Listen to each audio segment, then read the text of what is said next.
It is time. All right, so this is what I got. This is what I'm going to use. That's that.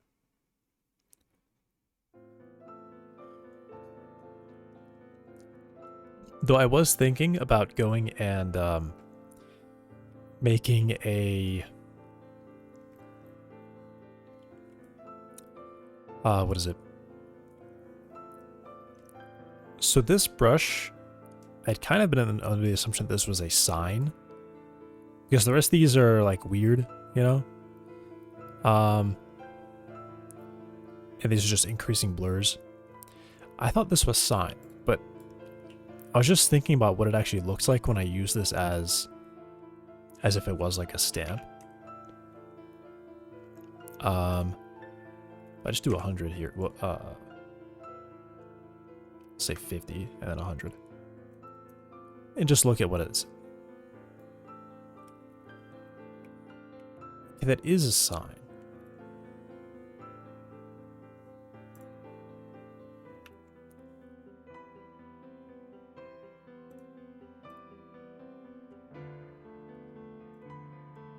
Interesting.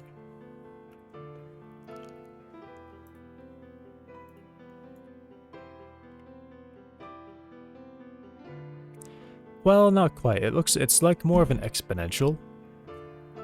So at the center is 1, and at the edges it tapers off. It's not like a bulb shape, is what I would have expected a sign to look like. That's fine.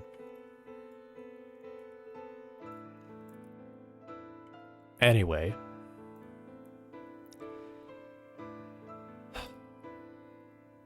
My thinking was I probably just try to... Here's the thing. Adding height to the terrain is difficult to do. It is just difficult to do.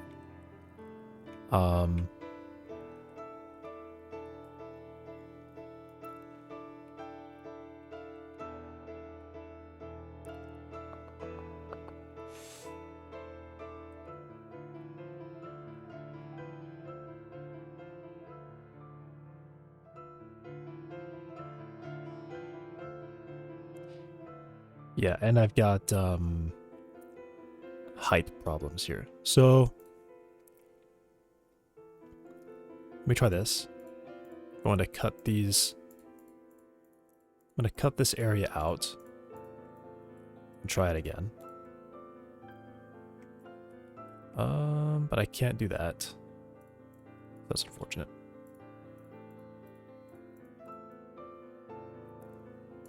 But I add these back. And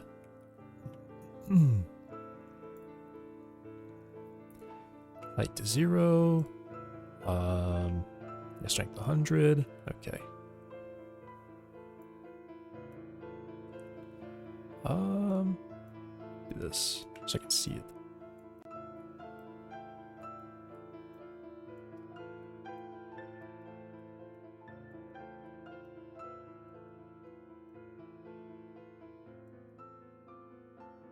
And then even better. Also, this physics material.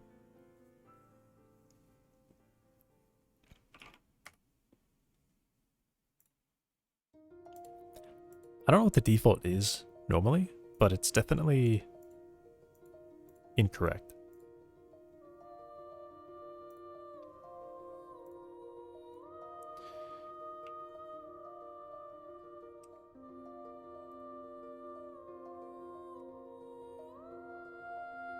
Alright, anyway, now I can see it very, very clearly.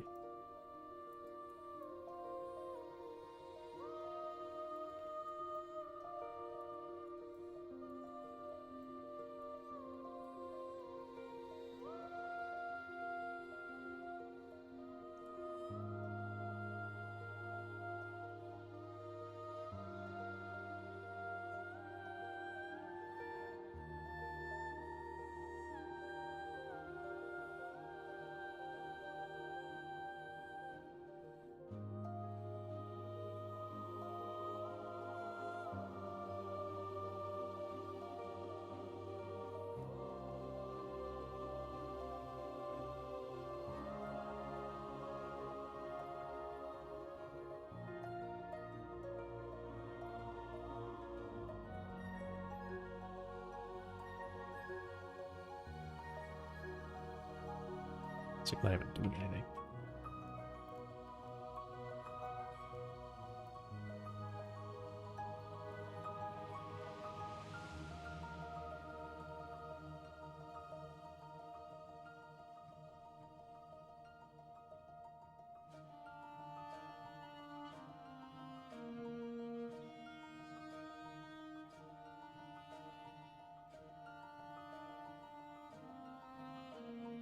I was actually thinking what I probably should do, or should have done last night, was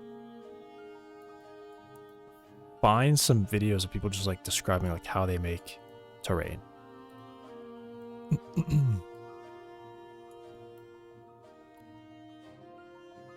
And maybe that would help. Maybe that would help me a bit.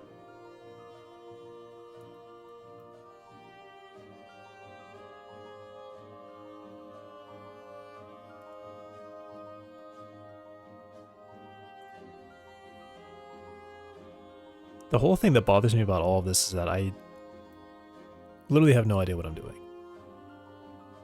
I don't like that. I don't like that I just don't know. I would like everything that I'm doing here to be like, ah, yes, this is how here's what I want to happen, here's how I make that happen.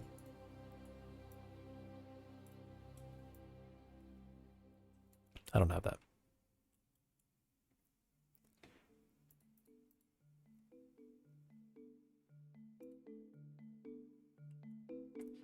Yeah, this has got to be smooth, like really intensely.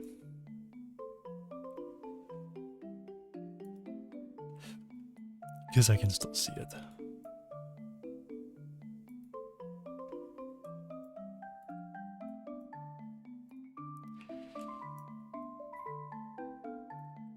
And also just the fact that like this is all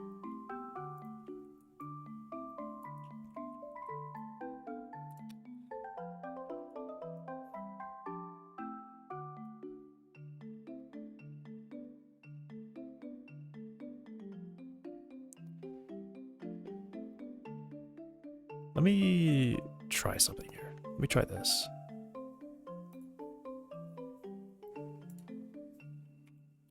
Very low strength.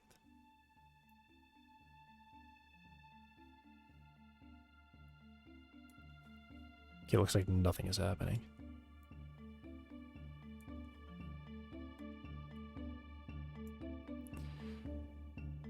Something's definitely happening.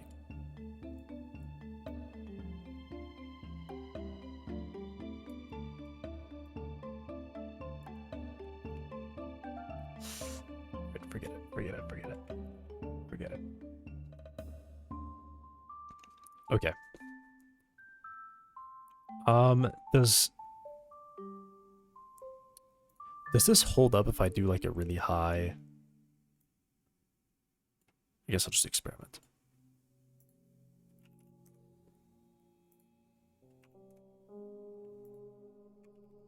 $200.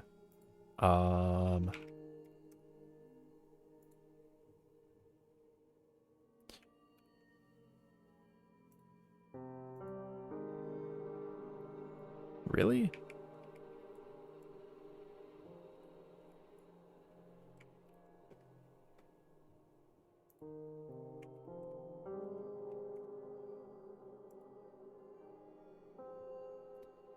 Maybe I should do...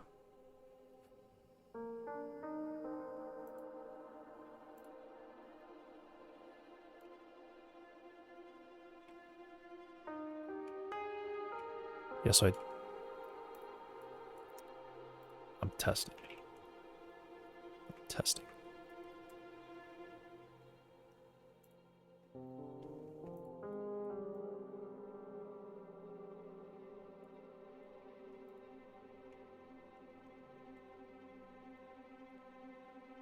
I mean, it's still definitely the problem with this is CPU stuff. Like, it's so slow to do this. Like, I can't smooth all that out correctly.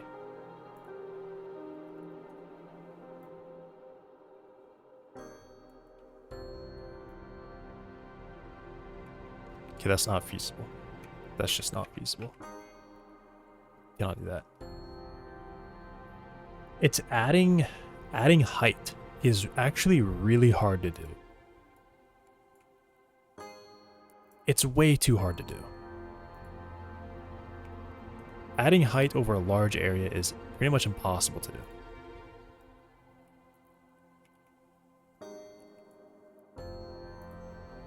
Because then I do that, it's aliasing, it's like got patterns all over it. Then I have to come in here with a smooth and try to fix it. But I have to go over the whole thing.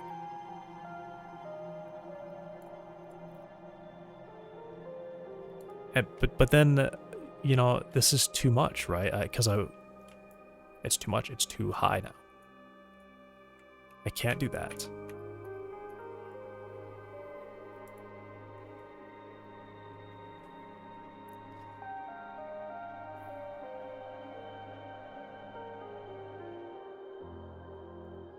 All right, let me test this.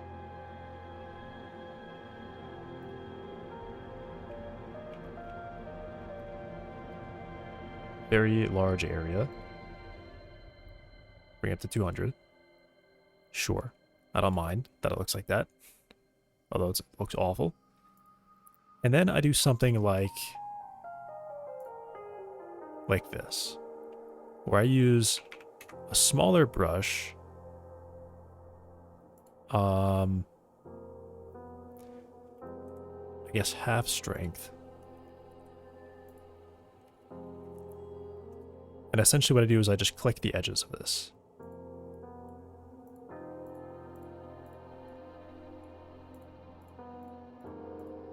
And I do this.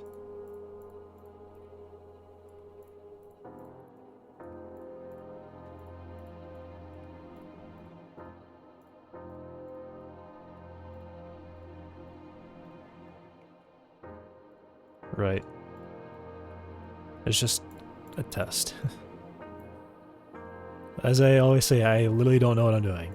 I'm just trying stuff to see if I can come up with some process by which to add bulk to an area. Okay. So then let's just say at this point now I smooth with the 200 and that's just not enough. So that's just not, I just can't, okay.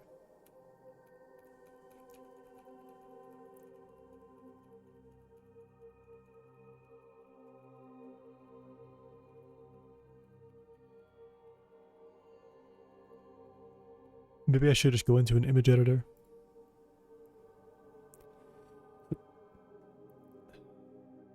Because the main issue is,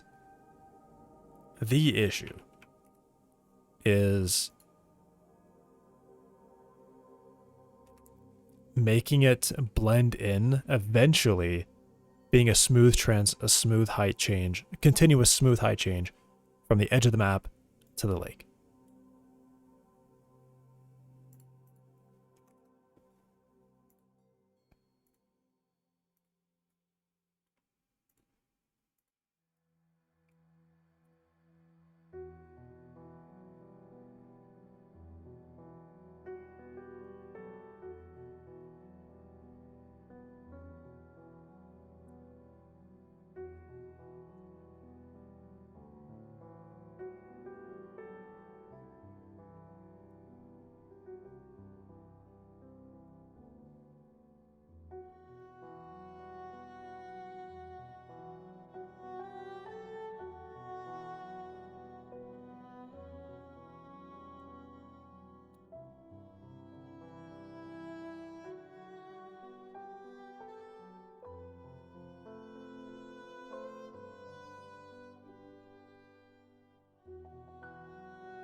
I'm just trying something.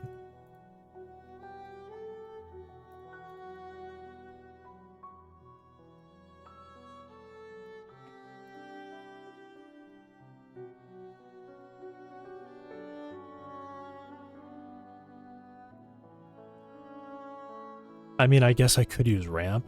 You know, maybe that's what ramp is meant to be used for.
Okay.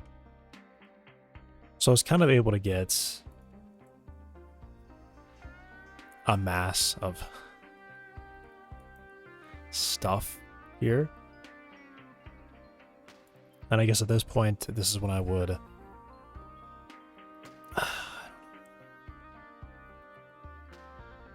Alright. I'm doing it. I think I am past due. I have to watch something.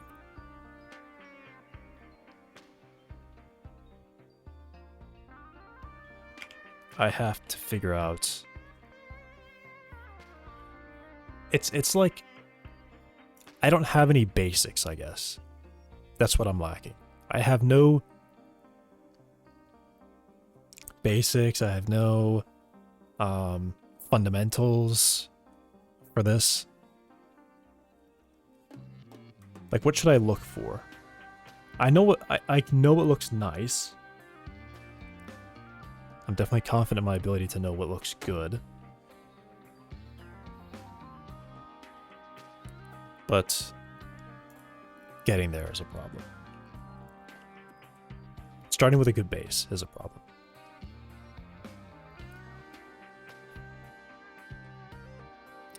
And I know YouTube is trash. It's really bad. Recently. Maybe I should just not even start with YouTube. Well, okay. Sometimes I get lucky and someone starts a video like, I learned everything I know from this webpage. And I'm like, awesome, great. But sometimes not. How to create landscapes.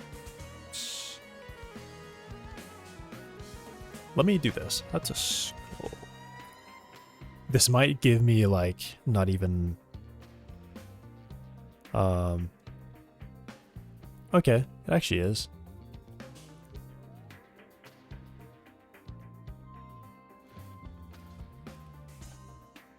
I don't want something that's like tool specific.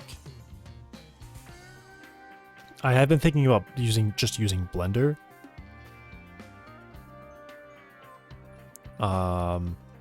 To make it terrain. Because at least there in theory I could make it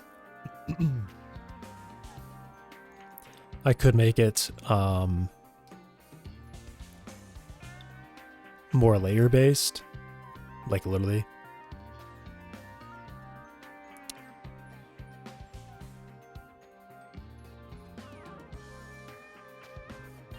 Why are we recommending my own videos to YouTube? Come on. Can we not? Can we get serious? I don't want to generate either. I want to make it. Everything here is like landscapes. Or, sorry, plugins. Here's a plugin. Click the buttons.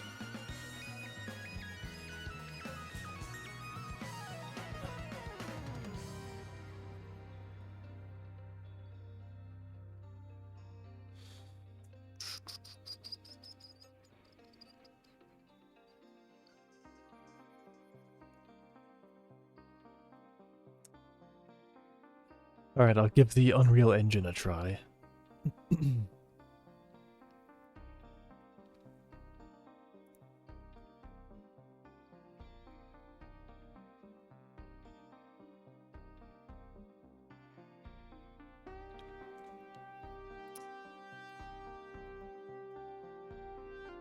Alright, let's try this.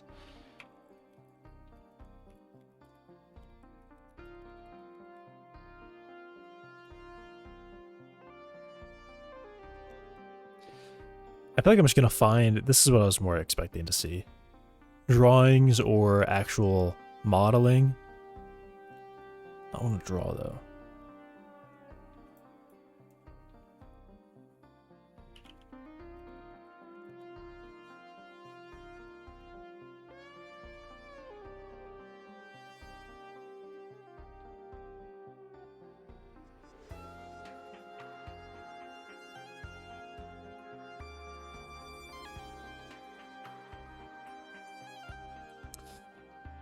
I'm not gonna use Google on the fucking stream. I'm sorry, I can't do it anymore.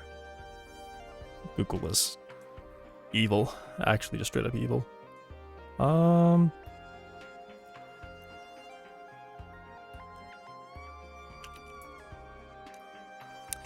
guess it's like how to model.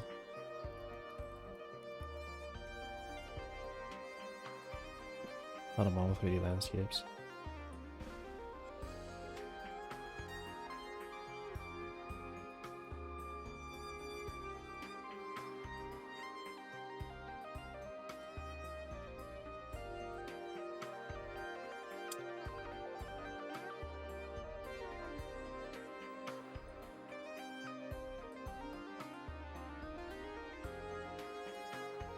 Alright, here's a question I have. How did they make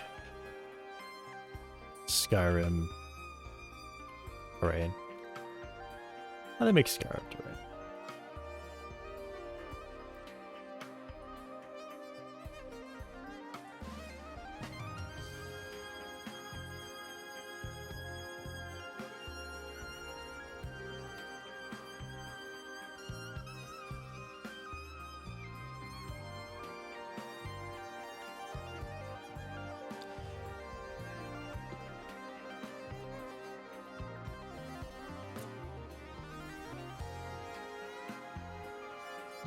Just sucks. Is there just no information on this?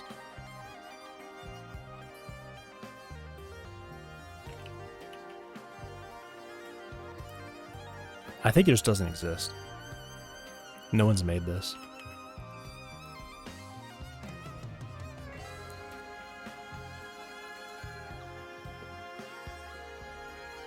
How about this?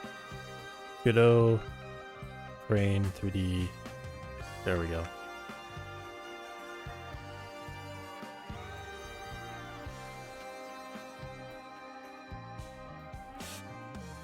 The thing is, I'm assuming it's gonna say like, oh, here's how you set it up. I don't want to set it up. How do I do it?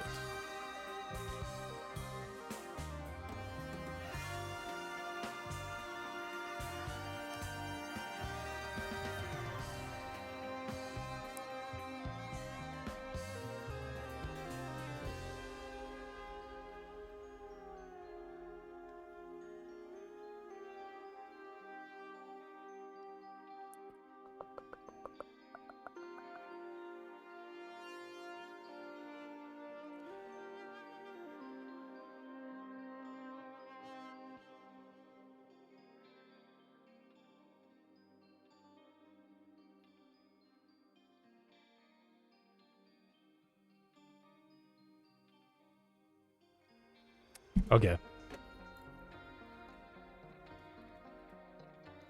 your Godot project using the train DB asset, first go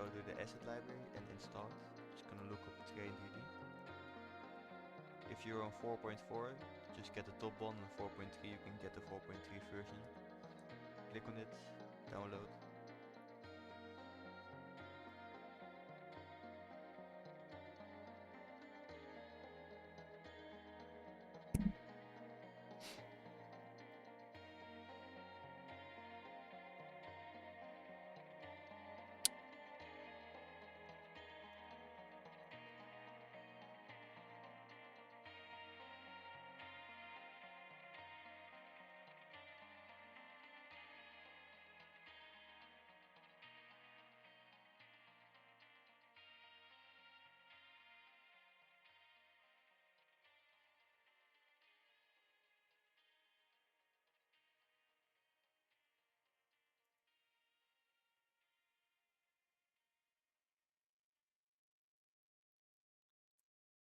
All right. Maybe these are gonna be good. It seems like it's trying to be like a more fundamental thing. Instead of is you set it up, download, this is this brush, it does this. Here's this brush, it does this. You can use this brush to do this. I don't need that, man. I figured it out. Element of 3D games, especially for massive open-world games. We can quickly design Is there anything that's stunning like environments and landscapes for players to explore. In this series, we're going to look at the terrain tools in Unity. I will summarize some I've of the been making tips and terrains for tricks 10 years. for Here's how I would do it. Like, that's what I want to see. I and want I to will find someone give who's you like some of that. the tools to make your development easier. There are multiple ways. Okay, here's why I think I immediately just shouldn't even watch this tutorial, because this is the terrain they made. We're going to look Because this is what they got. This doesn't tell me, this doesn't say professional to me. At all. So, never mind. I'm not going to go with that one. This is better, but this is obviously like, here's the plugin. I messed with these dials. No, man.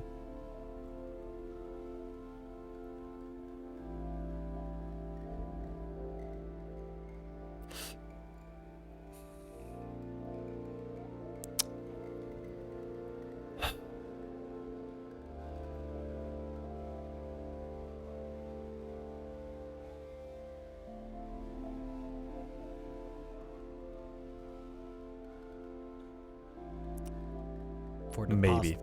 Like, if you open it up and you say, and you show this, like, here's, I'm gonna teach you how to make terrains. I'm gonna pay attention, all right? I'm actually gonna care. If you show me 10 meter, like, super high dense, like, weird exponential depth fog, I can see the trees popping in directly beneath you. The whole terrain is two textures. It's just sand and then rock. No, I can't watch that. If you show me this, like, all right, maybe you can make something that looks good, right? At least you can make it look like you've made something good. 3 years, I've been squeezing everything I could. For the past 3 years, I've been squeezing everything I could from good old Blender. My sole focus was to produce large-scale environments full of detail, at least somewhat believable, and as epic as possible. Either for my own short film or for the... I'm not really trying to make epic, though. I'm trying to make I've tackled deserts and mountains, skies and oceans, wetlands, highlands, Arctic scenes, and more. In the process, I've learned so much. Now, 2 years after the release of the course, I've put together a list of 10 things that I feel like I haven't mentioned enough in it, and that, in general, will help you in your own environment work in Blender. So, let's dive in. By the way, this environment I created specifically for this Maybe video, I should even be looking and up it's a combination environment. of maps that I got from CG Trader, actually created in World Machine software, and I put everything together in a Blender scene. The little trees I created using the Scatter add-on.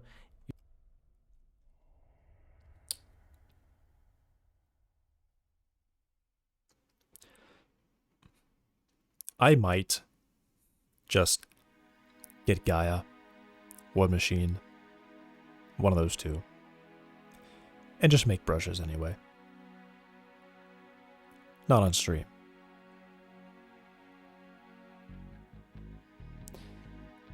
But just like, you know, hey guys, I did some off-camera mining. I found some brushes. Using the library called Alpha Trees. They're 1,000 pixels large. So yeah, it's not really an so they won't environment alias featured in the course, but if you're interested, you can check out the breakdown for it at my personal channel here on YouTube. Also, as you may already know, to celebrate Zach's birthday, our courses are currently 30% off. Just pick any one of them, and at checkout type in HBD22 to get your discount. So, happy birthday, Zach. Oh yes, I know, this is a staple in almost every environment-focused and actually any other 3D art tutorial out there. Gather reference. Every 3D artist should already know this, right? But you know what? I decided to include it all the same to mention this one thing. Not only gather reference, but also actually study it. I know that I myself have been very guilty of omitting reference studying in the past. I had all these wonderful photos and How do you images study in a reference? file somewhere, and yet I often just sort of kept fiddling with the shading, texturing, lighting and atmospherics based mostly on my imagination. Don't get me wrong, imagination is a beautiful thing, in all cases but one, when trying to achieve some sort of realistic result. But let's get more specific, for there are specific things you should look for. For example, observe the way atmosphere fills the landscapes in different times of day. The way different types of vegetation are distributed along different parts of the terrain. See how lighting spreads and bounces over large-scale terrains, how it creates light streaks, and how the air is filled with little particles. Look for differences in size and how large an average tree is compared to, say, a mountain. Study how foam forms on the ocean and how water rippling looks from a very large distance. Actively dissect everything you notice about your images, or even better, take photos yourself. The longer you do this, the better your results will be. Guaranteed. Also, if you do not already, use PureRef for gathering reference images. You will thank me later. Making large-scale environments is a very time-consuming job. It may take days, even weeks, and that was certainly true for most of the environments for my course. Chances are, in the process, we'll get bogged down by details. There's always a lot of them to solve, where to get tree particles, how to add atmospheric effects, how to optimize the render, and hundreds of other questions. That is why even the simplest concept comes in handy. It may be just a collection of those reference photos you've collected, with some added notes on what you like and dislike, or a little pen and paper scribble, or even a full-blown concept, which, by the way, doesn't even have to be yours. ArtStation is your friend. Or you can even generate it using the new AI systems like Midjourney. If you have an idea and want to achieve it, having some concrete depiction of it that you can always return to and course correct along the way is unbelievably useful. It will shape your idea, give it solid contours, and those will direct your plan. So don't underestimate it. This next one is of course connected to the previous point. It is extremely useful to figure out what will and will not be visible in your shot early. After that, you just cut out majority of the elements that are outside of the shot. Having hundreds of thousands of objects that will never be seen is just wasteful. Therefore, I always recommend figuring out how the camera will move through your shot first, using even a quick blockout with simple objects. Of course, you can keep adjusting this move and even changing the whole composition later. When creating landscape shots that feel large, it also helps to making understand landscape a bit about shots, camera though. work. And it isn't even something too difficult. Generally, the higher you go with your focal length, the more narrow the shot will feel, the flatter it gets, and usually the less epic. Let's see an example when we go down from 50mm, which is more or less a standard focal length similar to human eye, and bring it to about 30 or less. See how much more of the shot we span. And now it looks like the distance between the point in front of a camera and this point in the very far back is much larger. Compare it to a very long lens of about 100mm. That's a different story, right? One psychological trick I do sometimes when I want to really underline the feel of awe and even add a bit of vertigo is I key the focal length to gradually decrease over the span of the shot. Very small decrease, usually just around 1 millimeter every 200 This frames. is not useful to me. It's not useful to me. It's just you can add to your scenes is a simple shadow on the ground. Go See bows. how much more epic a scene gets just by making some areas highlighted and others clouded in shadow. By the way, this is one of the reasons why scenes in Ridley Scott movies are often so damn cool and epic in scale. Having these shadows slide along the surface of a vast scenery just makes everything so much better. To achieve it, I usually just make a really large plane with holes in it. A gobo, no, not hobo, as it is called in movie industry. And I then place it in front of my light sources. I've talked about this exact technique in my previous videos here on YouTube, so definitely check out some of my breakdowns. Oh, and there is now even a great one of the fills distant vistas. Really, one of the most common reasons student renders fail to achieve realism is that their scenes do not have proper atmospheric fog. My advice, if nothing else, nail this thing. Especially focus on how the fog and haze change the color of your distant scenes, tinting them to blue and white, or possibly yellowish and brown if we're talking about dusk and dawn. You have all sorts of ways to do this. Either fill your scene with volumetrics, you can check this setup, or you can even learn about that in my previous tutorial here at CG Boost, or composite it in as a mist pass. Also, do not forget, everything gets kinda blurry in the distance, so do not make your background mountains as crisp as your foreground. A little hint of blur is enough though, so don't go overboard. All this is best done in compositing, so refer to tip 10 later in the video. If you plan on scattering thousands of assets throughout your scene, I mean with anybody used for tech are not useful to me. In no way ever possible. Having a very large 3D environment with hundreds of thousands of objects is one of the most difficult things you can attempt in Blender. It just gets slow. That's why, inevitably, from a certain stage of layering details into your scene, your process will start focusing more and more on saving performance rather than a simple artistic expression. A big part of saving as much memory and computing power as possible is by using 2D images instead of 3D objects. For example, literally all of the skies in the Master 3D environment course shots are simple 2D images. Many of the very distant elements are image planes, so are many of the clouds, and the fog elements are mostly made of 2D image sequences. Heck, this whole desert scene is made out of nothing but planes. Okay, technically, the front one doesn't count since it's displaced, but hey, originally, it is a plane. In the course, I even teach you how to make a 3D tree into a 2D plane with some dynamic the further need for 3D using photos for your skies, always make sure to respect the horizon line. For example, if your horizon is visible like this, in Blender is real easy to imagine by just using the floor grid, you do not want to choose an image that is very obviously taken from the ground up. You instead want to go for another one where the horizon line is clearly visible. This is much better, isn't it? I see a lot of students making this error, so that's why I really wanted to mention it here. Nailing the horizon line is usually established work, scene, and not in your scene at all. Your great side, you'll have a much never stop mentioning this one because it is huge.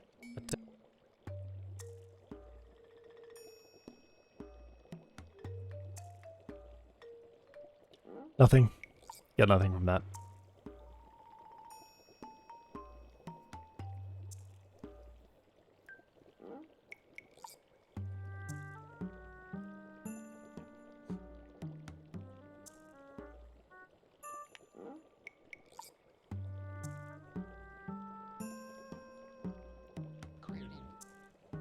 Professional looking environment shots.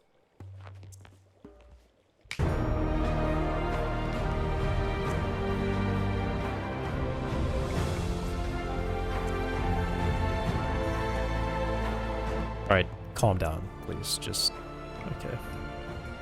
Bootleg, but today I'm going to be breaking down my workflow for creating professional looking environment shots in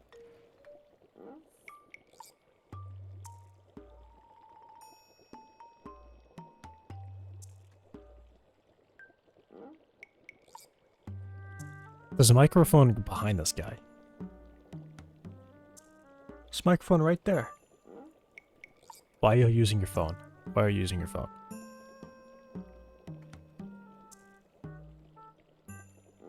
No. For the past 3 years, No. Be serious. Be serious. Alright, you know what? Israel is pretty cool. I'll watch this Hello video. everyone! When someone becomes interested in making a game, they might first look into terrain generation, since it sounds like I don't want fun, to generate and terrain every game though, needs a world but to walk around in. maybe. A couple hours of research later though, and suddenly making a 2D game instead sounds a lot more appealing. It turns out, terrain generation is deceptively complex due to the amount of intersecting techniques required for a performant, game-ready implementation. So today, we'll be going over the foundations of procedural terrain systems to prepare the beginner graphics programmer for generating entire worlds.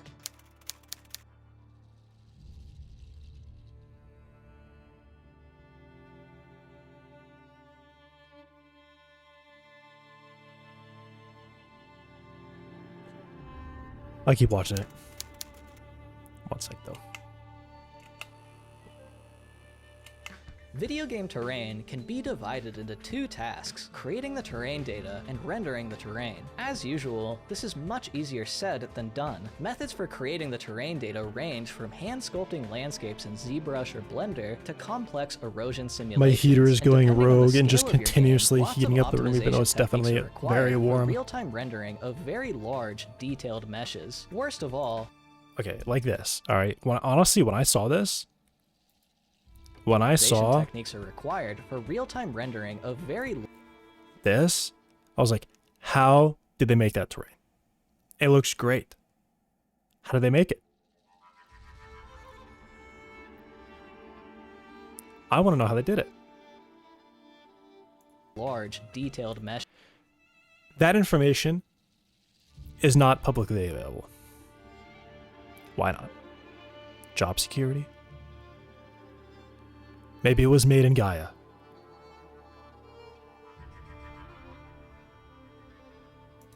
I don't know. First of all, you can't have one without the other. If you can generate terrain data but can't see it, then the data is useless. And if you can render it but don't have any data, then all you have is a big, boring, flat plane. This codependency of complex tasks makes it difficult for learning resources to cover both in depth, leading to lots of half-baked terrain tutorials that don't provide full value to any specific audience. I believe the problem is focusing too much on I look at he's joking about terrain tutorials. They just don't exist. They don't exist. It's either let's use every brush on this plugin. I have used the terrain tool for a week, and I've never made anything that looks good. the game development I'm gonna make a tutorial. aspect. There just That's- isn't much educational stop doing value that. provided If you're not relative to the good, work don't make a required tutorial. to accomplish the task You of need to be good. implementing any All right, you gotta be this guy. You gotta be Tony Stark, making it in a cave with a box of scraps before you can make a tutorial. non-trivial terrain system. In my opinion, this makes terrain generation a terrible All right, there's project too much for a beginner conflict game with developer. But if we were to His drop music, the because his game-ready music is like a little too loud. requirement, suddenly the problem space greatly simplifies, and can't terrain play mine at the same generation time. becomes a wonderful project for a beginner graphics programmer. Because terrain intersects with pretty much every area of graphics, with the proper foundational ideas, you could reasonably explore lots of different interesting extensions to further your own learning. After enough work, you'll eventually reach a game-ready implementation, if that's your goal at least. But regardless, it happens to be my goal, so I'll be documenting the process as I go along. Let's start by creating the simplest terrain possible. What is Israel a making? flat plane. But first, a word from this video's sponsor. This What's he making? Because there's a thing where these guys where they just like are making tons of like showcases and things like that. But what are they making? What are they making? I did water physics, I did grass, I did terrain, I did light. What's he making? Video has been sponsored knows? by Brilliant. He's Brilliant making is the tutorials. best way to learn math, data science, and computer science interactively. With topics covering basic algebra to calculus and beyond, Brilliant's comprehensive range of I will math say, I courses do are wish you built would for not learners of any level, whether you want to brush talk up on the way that he fundamentals talks. or challenge yourself with advanced concepts. I personally use Brilliant whenever I need a quick refresher on math concepts that I haven't worked with in a while. What is And I this think it's a cat great doing, dude? starting point for someone looking to improve their math skills for game development, as it Attacking involves its own lots tail. of linear algebra. Since much of computer graphics is also just math, as I will demonstrate later in this video, a lot of the lessons can be directly applied to shader authoring to create novel effects such as fractal rendering. Be sure to try out everything Brilliant has to offer with a free 30-day trial and 20% off an annual plan when you visit brilliant.org/acerolla or click the link in the description.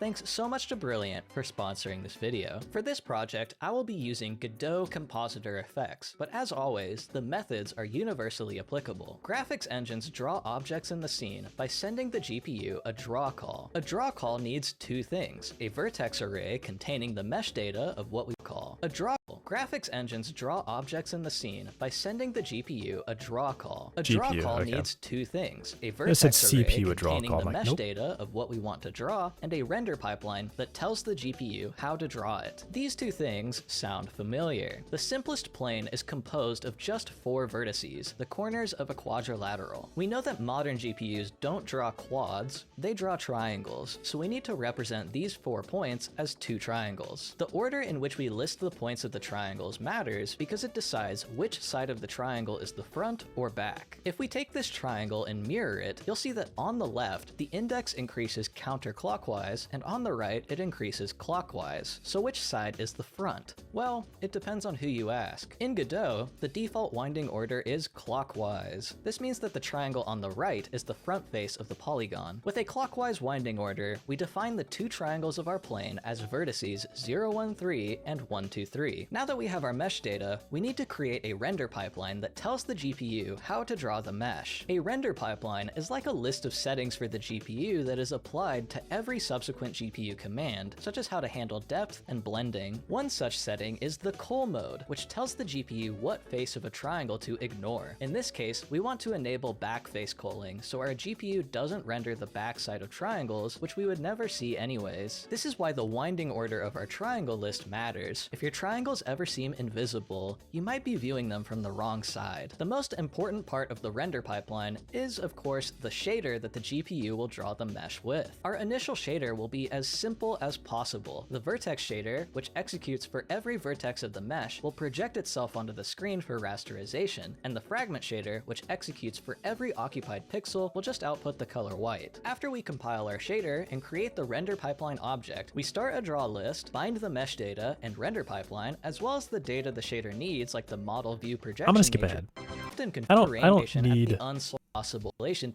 base model is incredible. Okay. Accurate and Never mind. Terrain you see each other. Video games actually aren't real life, and aside from scans of the Earth, any terrain you see rendered on a screen is a cheap imitation of the real deal. Sadly, terrain generation at a very large scale, like Waterworld to the 7 continents type stuff, is a currently unsolved, if not unsolvable problem. Accurate tectonic plate simulation isn't really possible. We just don't know enough about the world around us yet. At a smaller scale, more sophisticated simulation techniques become available to us, like hydraulic erosion, but these techniques require some base terrain data to work with. So how would we create that initial landscape? Since no universal model is available for us to work with, we must do as the artists do. Use our eyes to look at the terrain and create a good enough imitation. If we take a look at a few different landscapes, a pattern emerges amongst the horizons of each photo. The height of the distant hills moves slightly over large trends, which ultimately results in a kind of weird, squiggly line. Luckily for us, math is greatly suited for the task of making squiggly lines, something we did a few videos ago when we implemented Perlin noise, the random squiggly line algorithm. Since the pattern of Perlin noise resembles those landscape horizons, let's start by defining our terrain height as the noise value at that position in horizontal space.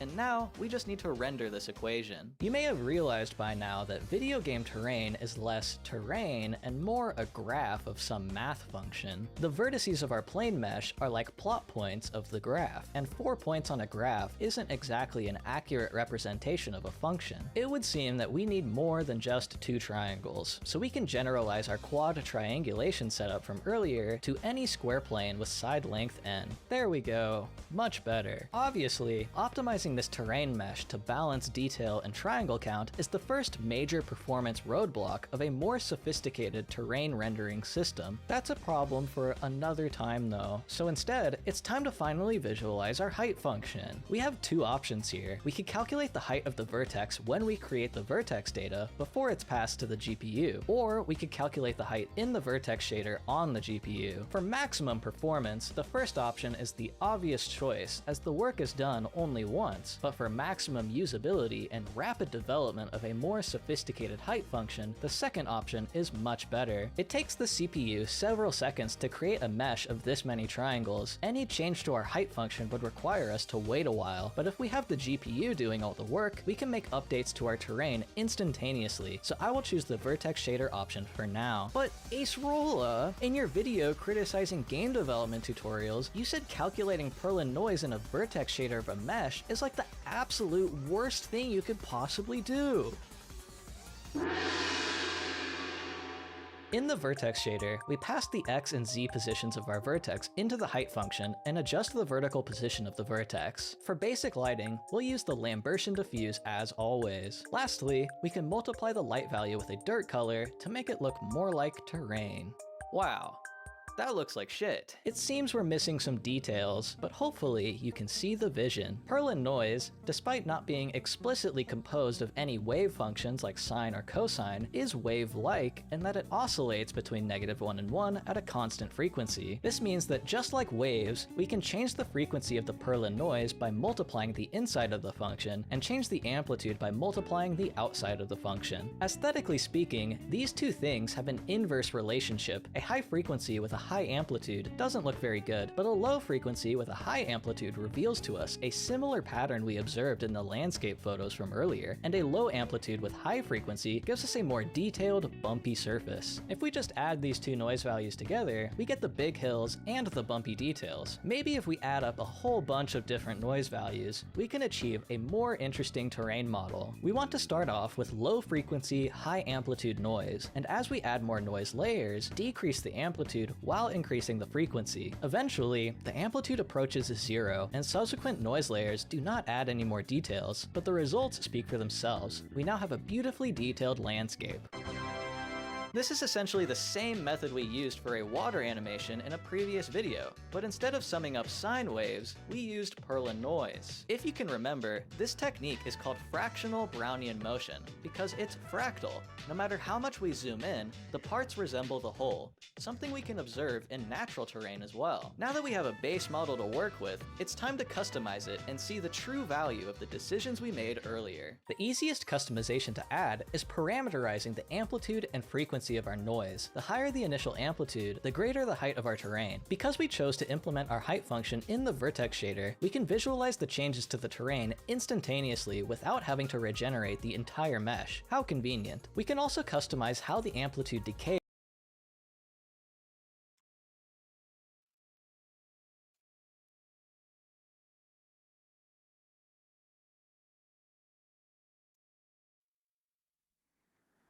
I mean, interesting, but absolutely not what I'm looking for.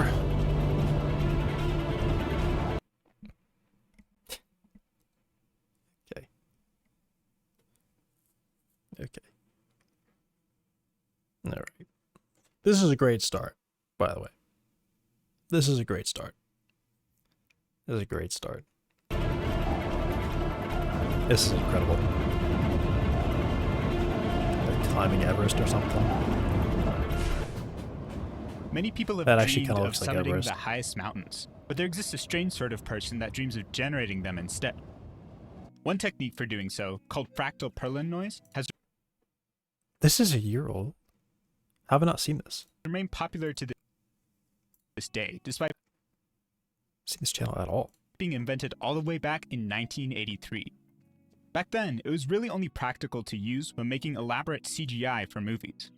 Nowadays though, computers are so fast that it's become the algorithm of choice for generating mountain-like shapes on the fly. Famously, Minecraft uses several layers of fractal Perlin noise, combined and modified in creative ways to get its elaborate-looking terrain.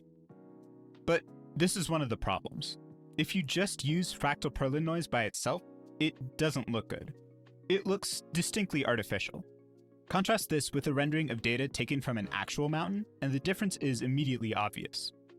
You can tell the real mountain has been intricately crafted over billions of years by the delicately powerful forces of nature, while our artificial mountain is the result of a math equation. To try and improve on Perlin noise, a lot of people have been investigating an alternative algorithm based on erosion. The idea is that you start with some mountains generated with Perlin's algorithm, then simulate water raining down and moving sediment around to give the terrain a more natural look. While this gives much better results, it has a number of drawbacks that make it infeasible for most use cases. It's much slower than Perlin's technique. It has a number of independent parameters that must be precariously tuned to get the precise look you're after. If you mess up even just a little bit, the algorithm breaks down and produces useless garbage. Finally, games like Minecraft rely on a very special property of Perlin noise.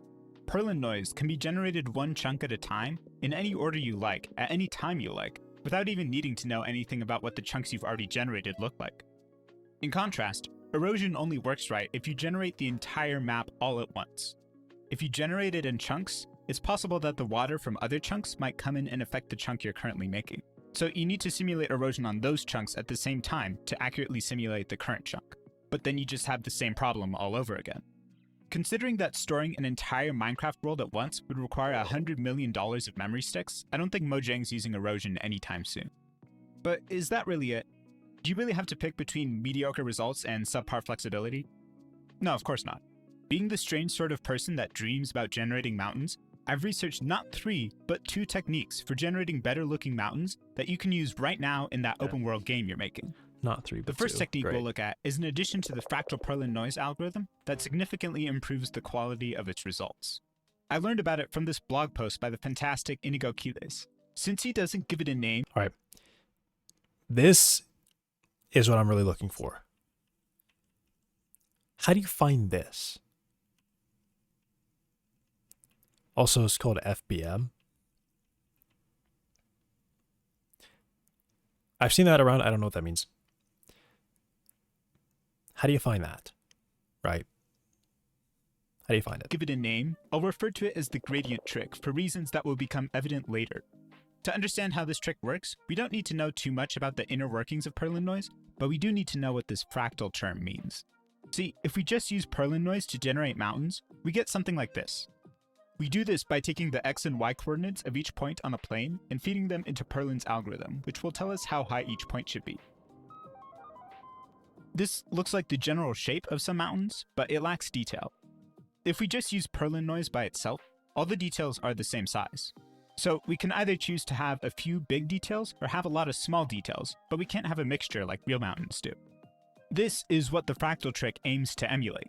Instead of just using Perlin's algorithm and calling it a day, we use Perlin's algorithm multiple times at multiple different scales, then layer the results on top of each other. The result is much more natural, with a pleasing mix of details. We use the word fractal to describe this technique because zooming in on the result reveals more detail than was previously visible. Now, as mentioned before, this technique by itself doesn't look that great. We could do a complicated erosion simulation at this point to help improve the result, but we've gone over why that's not the best either. Instead, the gradient trick is something inspired by erosion that still keeps the speed and flexibility of the fractal approach. It also works on any kind of fractal noise, not just Perlin's. The idea is that one of the effects of erosion is to smooth out finer details on steep surfaces because water runs faster there. We can replicate this effect by calculating how steep the point we're currently generating is, and use that value to proportionately reduce the effect of smaller layers. The steeper a point is, the weaker the smaller details will be. The way we figure out how steep a point is with a math tool called the gradient. The gradient at a point has a very technical definition, but it's effectively a vector that tells you which direction will take you uphill from that point. Its magnitude also tells you how steep the point is. It's effectively the higher dimensional cousin of the derivative, which is also something that tells you how fast and in what direction a function is increasing. In fact, the way you calculate the gradient is by finding multiple different derivatives.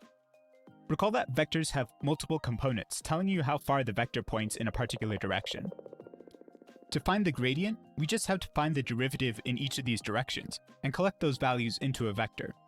The resulting vector will then point in the direction that increases the fastest, since if a particular direction increases faster than another, the corresponding derivative will be higher, making the gradient point more strongly in that direction. Now, there are two main ways to calculate derivatives in computer graphics. One is a universal method that works well enough on just about any kind of input. It's called the finite difference approximation. It basically takes the definition of the derivative that you would learn in a calculus class and turns it into code. Specifically, to find the derivative of this function using this approximation, we find its value at the current point, and then find its value at a point slightly to the right. The derivative is then calculated as the slope of the line passing through these 2 points, which is the difference between the values over the distance between them. We define it this way because the slope gets higher as the point gets steeper. In ideal math land, we can use the limit to find what happens as this distance gets closer and closer to 0. But computers don't have infinite resolution, so we pick a small but finite number for the distance instead. Hence the term finite difference approximation. We pick it small enough to not skip over important details of the function, but big enough so that the limited resolution of computer numbers doesn't become a problem. When we use this technique to compute a gradient, we find a value at the point we want the gradient of, as well as 2 other points extending a small amount along the x and y axes. After some simple arithmetic, we have our gradient. The downside of this method is that you have to calculate the value of the noise function at 3 different inputs, which is a lot to ask if your noise function is expensive or if your performance budget is small. It's often harder, but sometimes more performant to use an analytical approach instead.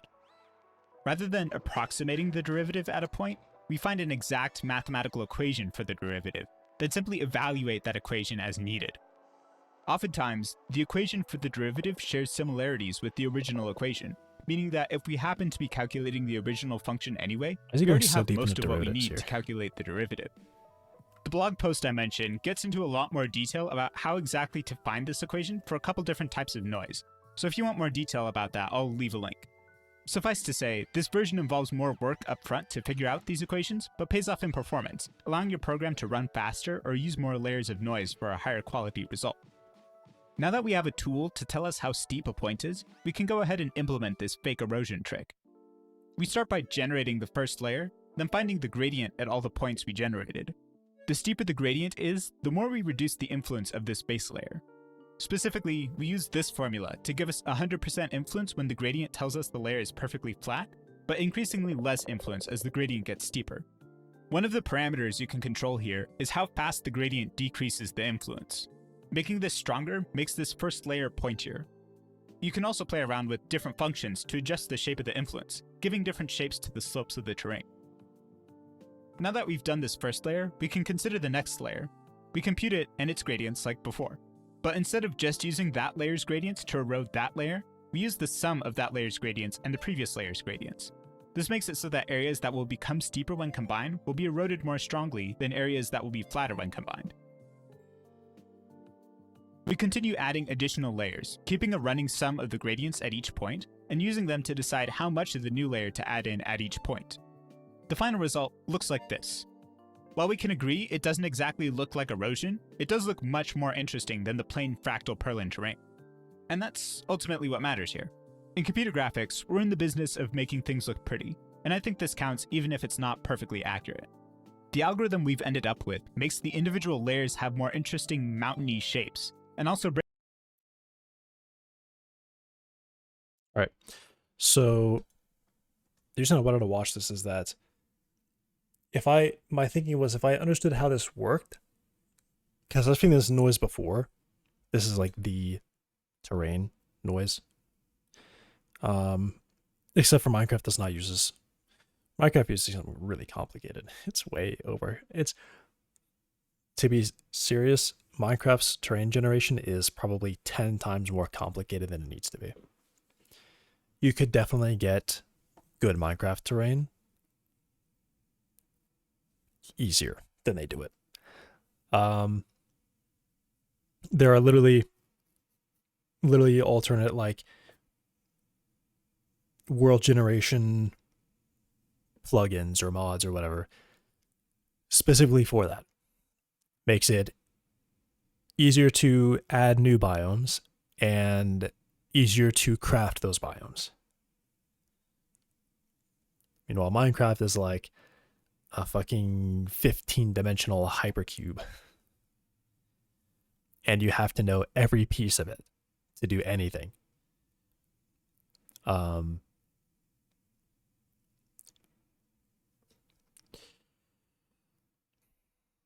Anyway,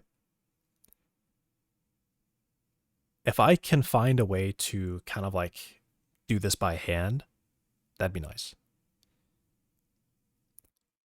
So the way this noise works is you just start with, I mean, it's just layers, right? I have these peaks, and then I have smaller peaks, and then smaller peaks, and I put, every single time I step through, I put these peaks on flatter areas, right? Breaks up the monotony of the plane approach by producing different mixtures of the available layers at different points on the terrain. And since it's just a simple modification of the basic fractal Perlin algorithm, it retains all its desirable qualities, namely its speed and its tileability. The other algorithm we're going to look at is completely different, and it'll take a number of weird hacks to get working favorably. The idea it's based on was discovered when scientists were trying to figure out why certain dissolved compounds would form these sorts of shapes over time. Conveniently for us, these shapes kind of look like the ridges of mountains. The process these scientists discovered is called diffusion limited aggregation, abbreviated as DLA. The way you generate these shapes with a computer goes like this. First, start with an empty image. Place a single pixel at the center. Then, add another pixel at a random location. Randomly move this pixel around until it hits the pixel in the center. Once it's done so, freeze it in place and add another pixel. Move that one around until it hits one of the existing pixels, and then freeze that in place too. Continue adding and moving pixels to grow an organic sprawling shape, and stop adding pixels once you're happy with the density. And now we have our ridges. Adding some image processing magic gives us a texture we can use as a height map, indicating higher elevations with brighter points. However, I'm not going to get into how that works just yet because we already have a problem. This technique, it's monumentally slow. These pixels take their sweet, sweet time sticking to each other. It takes so long for even just the second pixel to find the first pixel because there's literally a million other places it could visit in the image without hitting the first pixel. Not to mention that the image processing afterwards involves massive Gaussian blurs, which are famously expensive and really only worth it for a high. Well, I already see an optimization.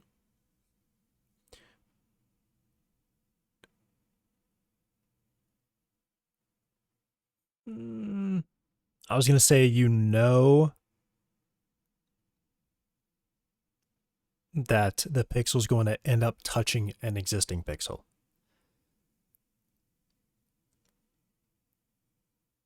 What you could do, I think, is pick a random point and then just expand a radial sphere or a radial circle until you hit another pixel. Do like, I don't know, a 50-50 shot of hitting that one.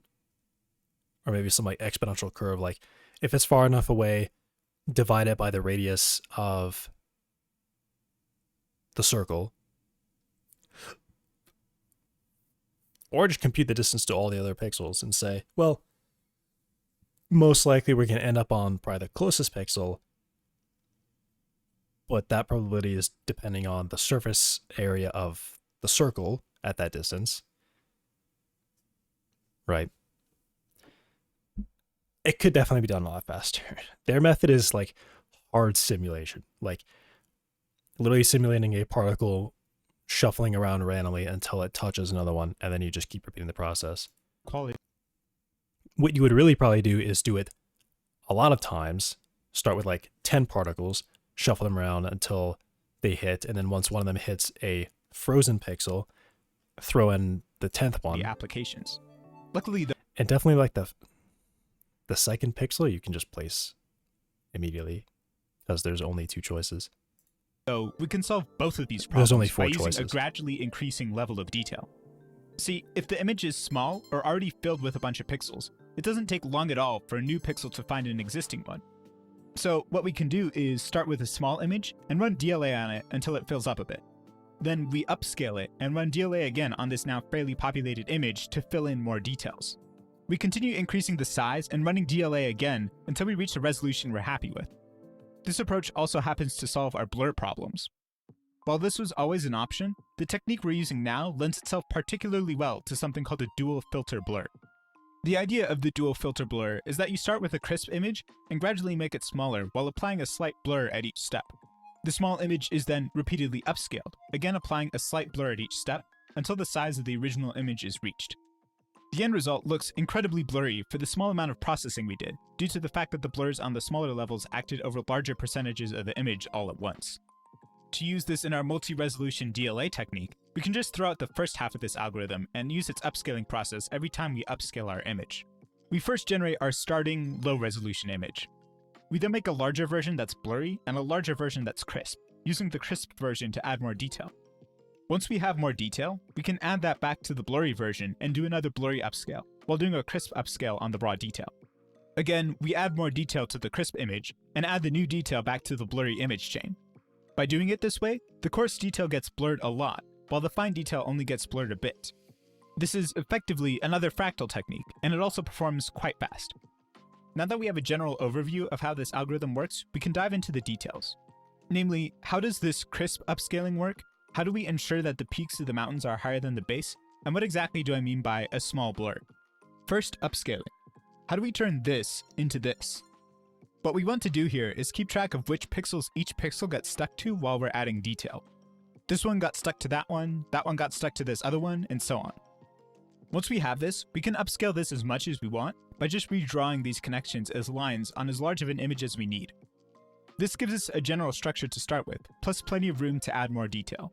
It helps here to preemptively break up each line into two smaller lines and jiggle each intermediate point a bit to ensure the result doesn't contain lots of straight lines. Second, we want to ensure that when we get around to blurring this whole thing, the points towards the center of the web get a higher elevation, while the points towards the edges get a lower elevation. If we just blurred an image where every pixel was the same value, we'd end up with all the ridges existing at the same elevation. Instead, what we can do is assign a different value to every pixel, indicating how high it should be. We start by assigning the outermost pixels a weight of 1. Then, we repeatedly assign to the weight of each pixel the maximum of weights of pixels that are downstream from it, plus 1. So, these pixels... What? No, you can't just do that. What are the outermost pixels? How have you decided that? Why not start from the first pixel and say this value is 1. Next pixel, add 1 to the existing ones, and then the new pixel is 1 less than that. Or just 1. Each get a weight. Yeah, you build it top down, not down top. Of 2. Continuing to climb up, we assign a weight of 3 to these ones. Yeah, how do you because obviously, why are these 1? Right? These are 1 because these were placed at the same time as this one. That's why. But we now have another problem. Layers with finer detail will add a ton of height towards the top of the mountain. Really what we want is to just give a gradual transition to the newer details, while clamping the higher values to avoid adding too much height there. We can reuse the smooth falloff formula from the gradient trick here to ensure that the higher input values approach a maximum value increasingly slowly. And now we're ready for the last step, blurring the whole thing to turn these ridges into a full height map. I mentioned that the blurring algorithm we want to use involves repeatedly upscaling an image and applying a small blur after each upscaling. First, we need to look at how to do the upscaling itself. Whenever we upscale an image, we need a technique for adding in more data to fill in the now bigger image. The simplest kind of upscaling uses something called nearest neighbor interpolation to do this. For every pixel in the new image, it looks at what the nearest pixel is in the old image and copies its value. It has a distinctly blocky look due to the fact that entire blocks of pixels in the new image will be close to single pixels in the old image. A slightly better technique is to use linear interpolation. For every pixel in the new image, we find an equivalent position on the old image. For most new pixels, this position will lie in between old pixels. The previous technique would go on to pick the color of whichever is closest, but linear interpolation instead mixes together all the surrounding pixels, with proportions given by how close we are to each pixel. So if we're right on top of an old pixel, we just pick that color. But if we're in between two, then we get an even mix of their colors. And if we're in between four, we get an even mix of all those. This results in a much smoother picture, but it's not ideal. It still doesn't look like a blurry version of the original picture. It still retains a distinctly blocky look due to the mathematical properties of this technique. This is where the small blur I mentioned comes in. We take our upscaled image and create a new image of equal size. Then we give each pixel in the new image a weighted average of colors from pixels on the original image. This pattern is roughly circular, turning our ugly upscale into something softer. This is an instance of a general technique called convolution, and there are many good videos about it if you want to learn more. By repeating this upscaling and blurring process, we end up with a nice fuzzy image of whatever size we want. And that wraps up the inner workings of the DLA algorithm. By starting with a few pixels and gradually adding more while repeatedly upscaling and blurring, we get an interesting sort of terrain that just isn't possible with regular Perlin noise. It's all still... One of the things I like about this algorithm is how much room there is to experiment. I could quite literally go into Python, generate EXR images using these basic things, and use those as brushes, really high resolution brushes.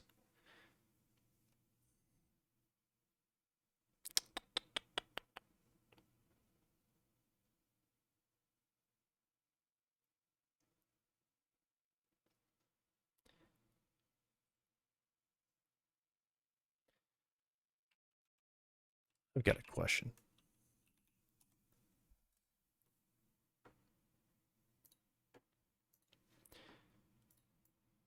Can I'll even just actually make it 1024. Yeah, start with black. Because there's fill layer.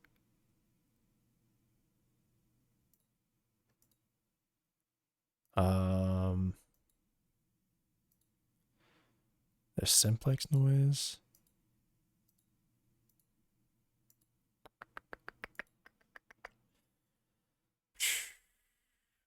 I don't know. I'll be back. I might actually just do the Python thing and just try to generate some brushes for myself. Yeah, I'll be back.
I'm back.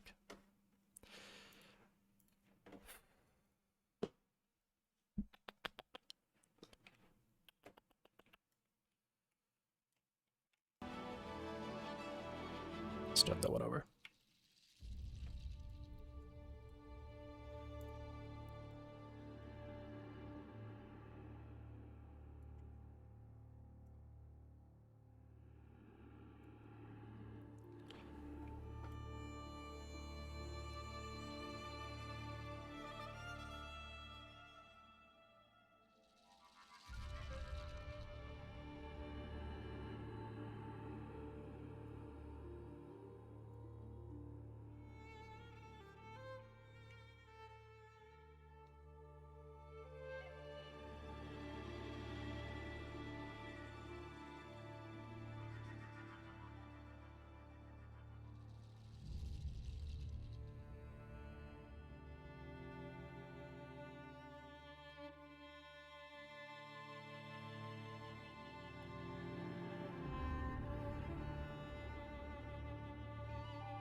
Large scale. Large scale. So let's start with the highest points. Let's even go crazy. Let's go to 300. I've got the detail.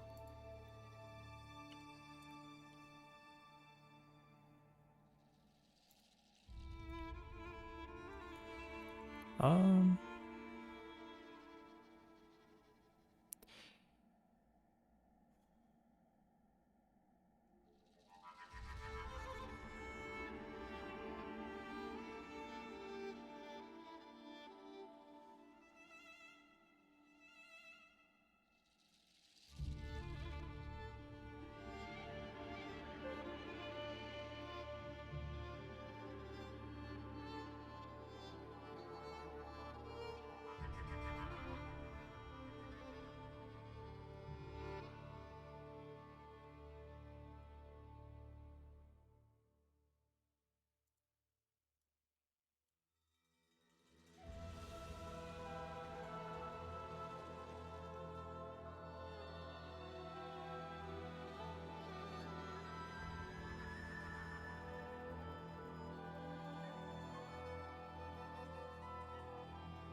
And actually, I need...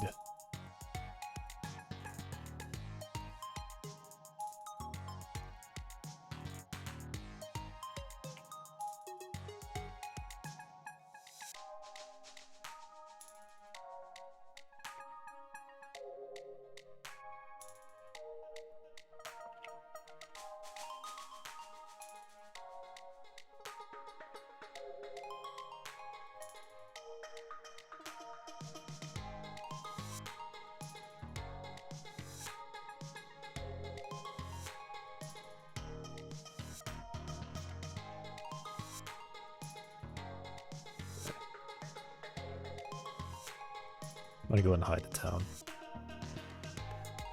Which I should be able to do.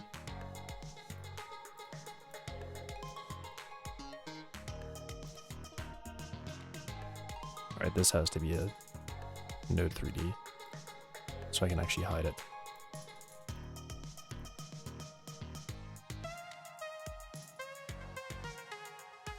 What now?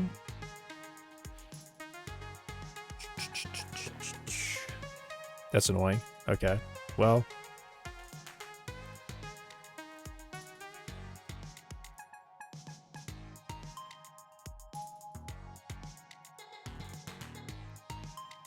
Guess I am converting all these now.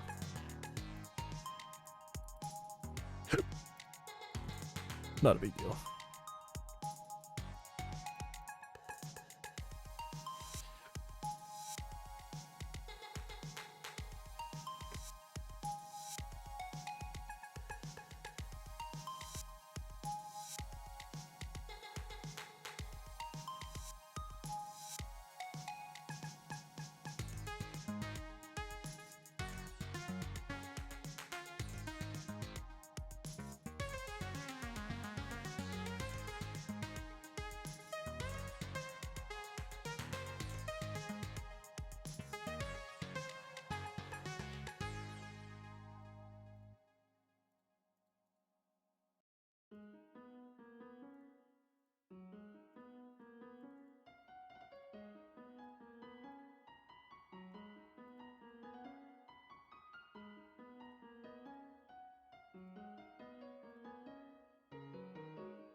Okay.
Something is happening. Something is happening. I feel like I'm getting some neuron activation going on.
Thanks for following me, Relis.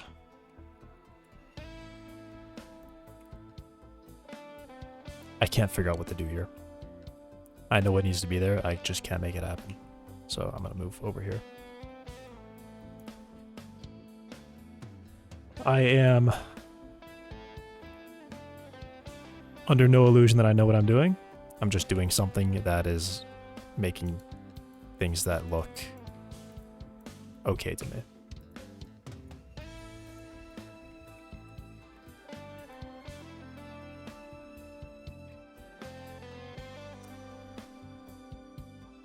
This just needs to be taller. What kind of game are you making? A first-person zombie shooting game. You will go around, collect weapons, shoot zombies.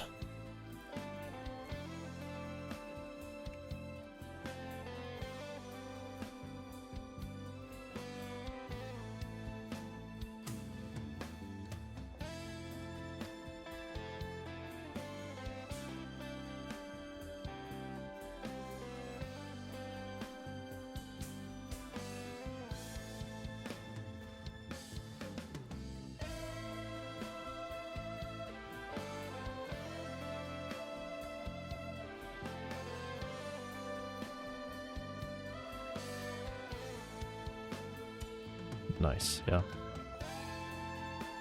It's like the third time I'm doing terrain though.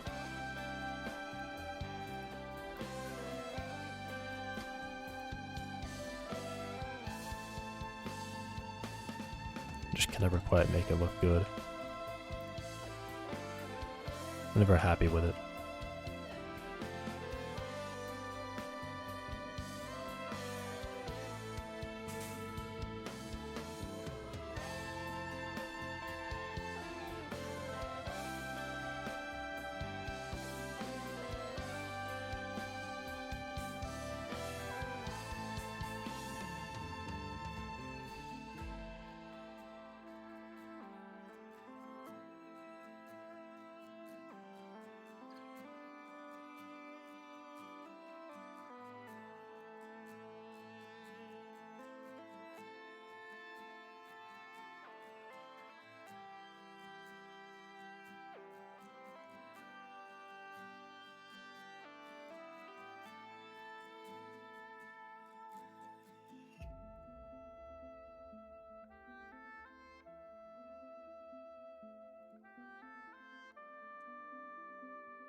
Hey Cash, game. I am making a game. Making terrain right now. More or less just screwing around until I can find something that is working.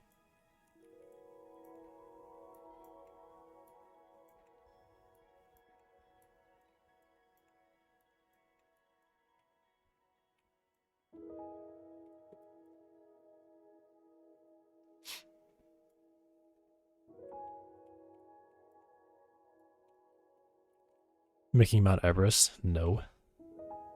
If I wanted to make Mount Everest, I would go and copy in the actual, like, scanned Mount Everest.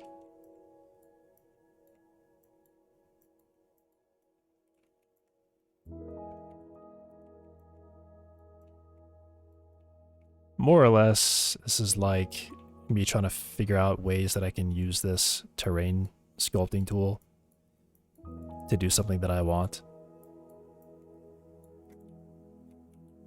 Which is difficult. Like the random blobs. The only thing that sucks with this is that it's hard to add large scale mass. I have to do it in very small pieces. And then I get things like this, where this is like terribly aliased and patterned, and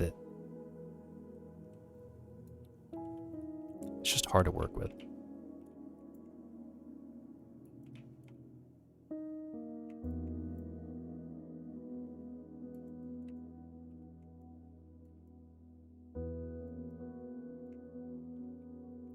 We've been making games. Making games. Mostly, I've not made any games, actually, so there's that.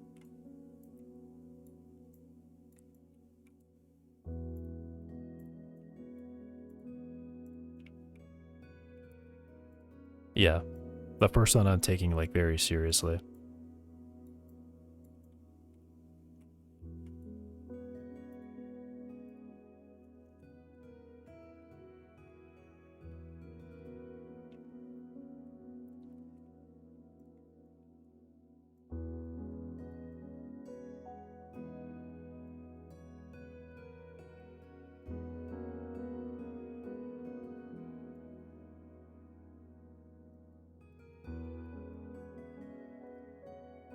Wish me luck. Thanks. I need it.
That actually looks pretty cool. I like that.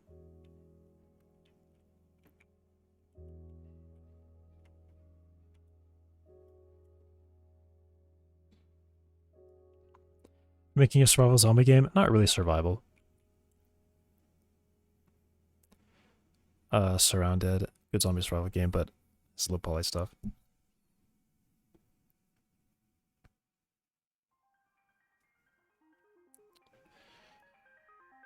I can't remember if I've seen that or not, to be honest.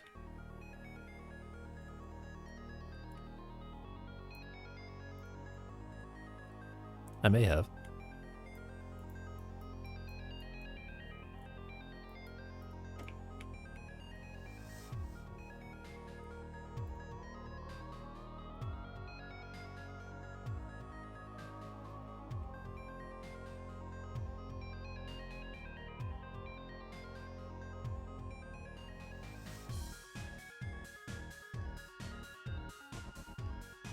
Will play stuff way much easier on you as a solo dev?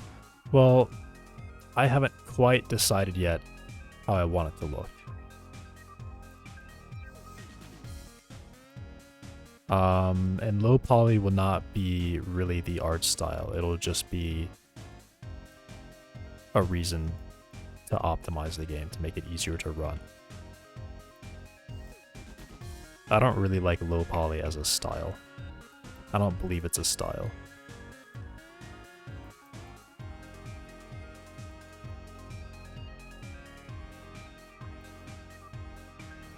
That's all you do, Job, just some recommendations. Yeah, I appreciate it.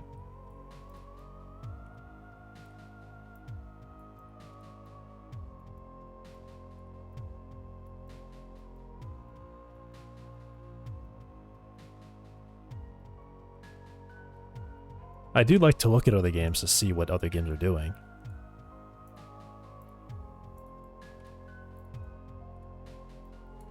So it can help me make decisions.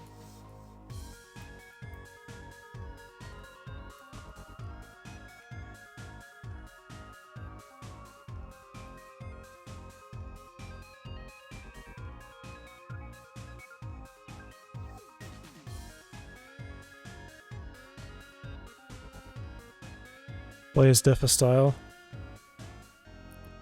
No. I just disagree with that.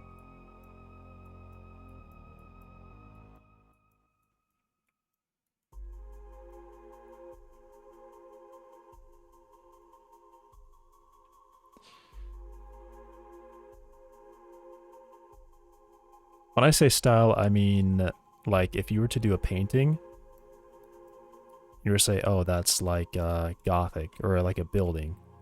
That's Gothic, that's Brutalist, whatever. Low poly isn't a style like that.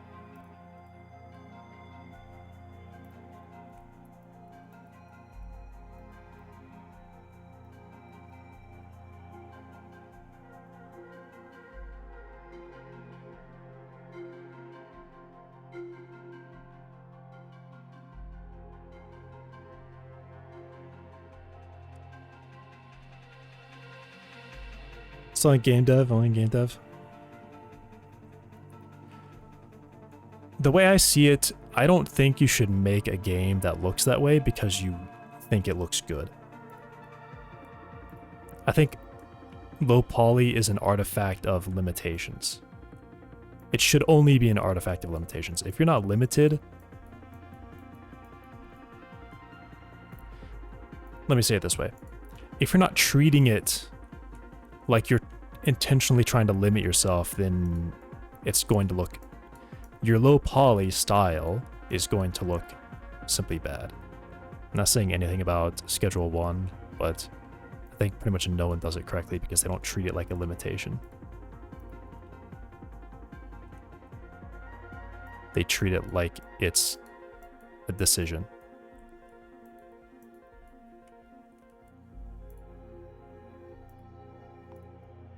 The best low poly stuff ever came from limitations. They tried to make it look as good as they could, given their limitations, and it looks good.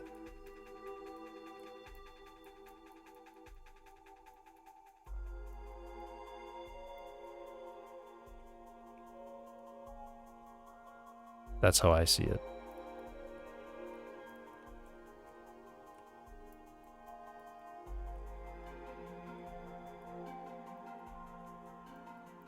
You're saying, definitely more than me, and I'm not a dev. Smiling Friends got it canceled. I mean, I just look with my eyes. And I have opinions. That's all I have.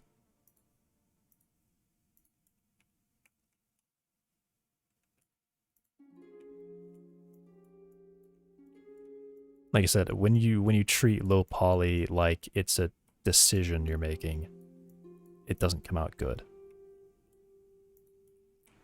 And I don't think anyone has ever treated low poly as anything other than a decision that they're making.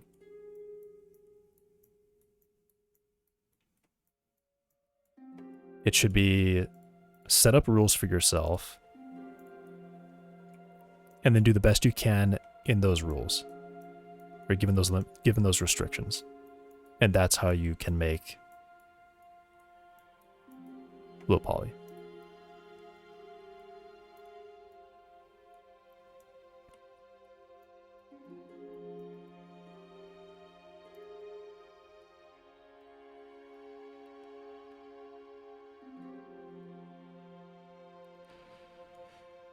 Yeah, see, extending this out backwards is difficult.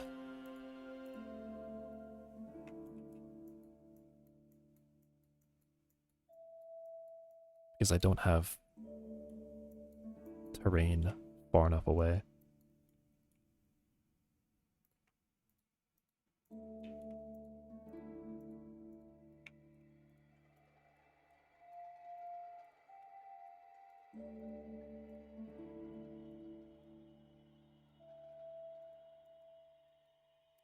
This is also not even visible, so why am I worrying about that?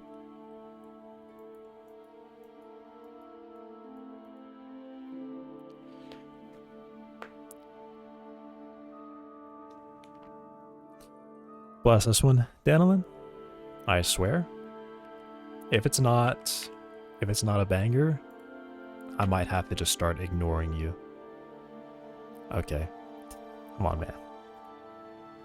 You're gonna make me start ignoring you if you keep doing that.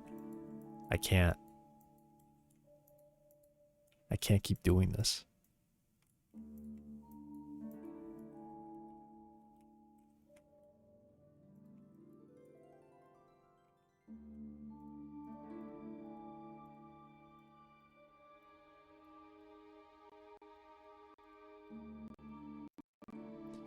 It's a banger, you don't have taste. I see Miku and Charlie Kirk in the thumbnail. I don't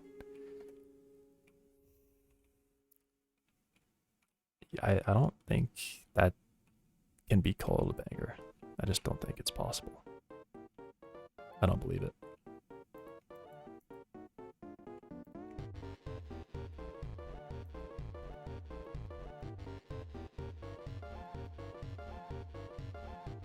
It's not Charlie. It wasn't? You told me it wasn't? Yeah, I'll look again.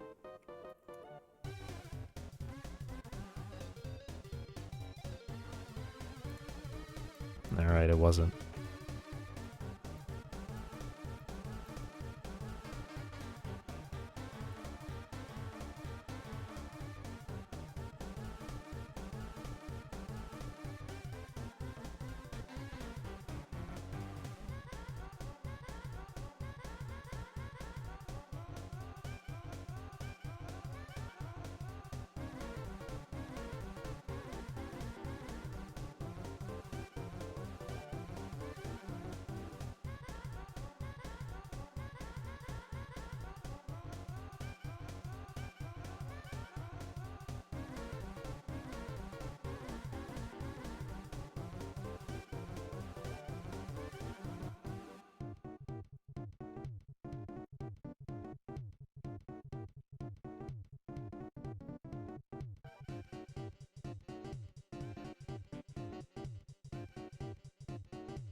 Right, turn that on so it like mixes up a little better.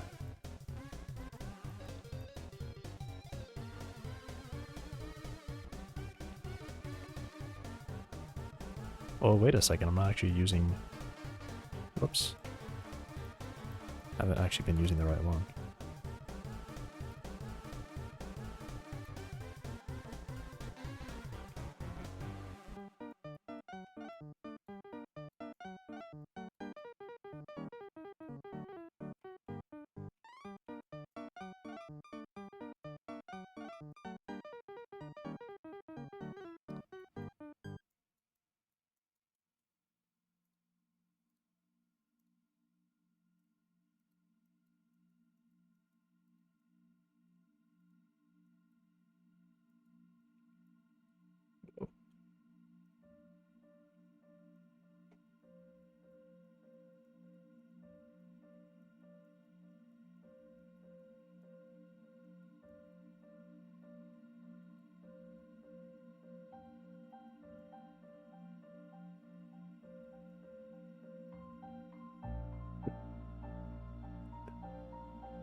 This is sharp line there.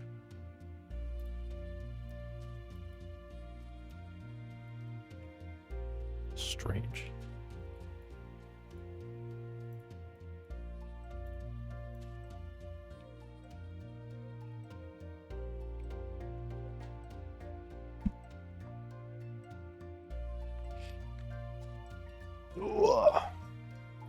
I'm standing up.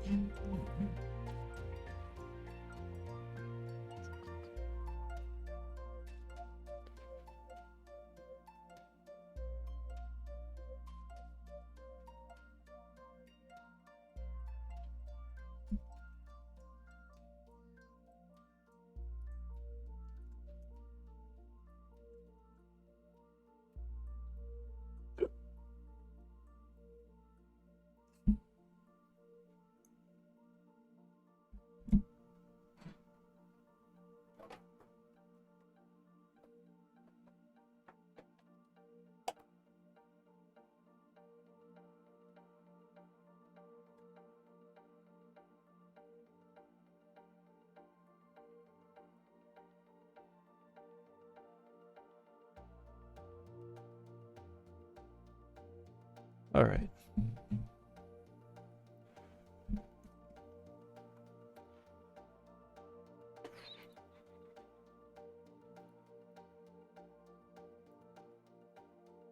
Why is it so dark? What's bright behind me? There's nothing bright behind me. It's just really dark. Okay.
Okay.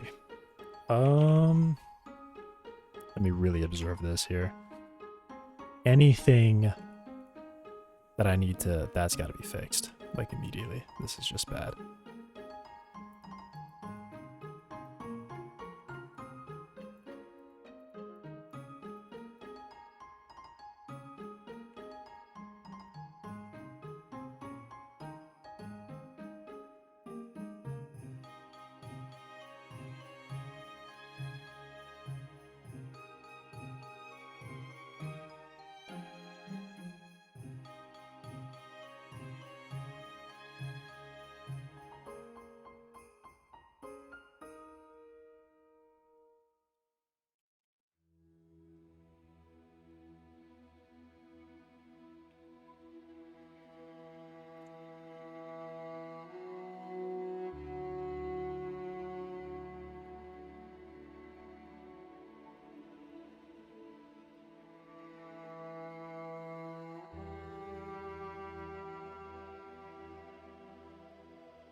It's hard to see this side. Well, there we go.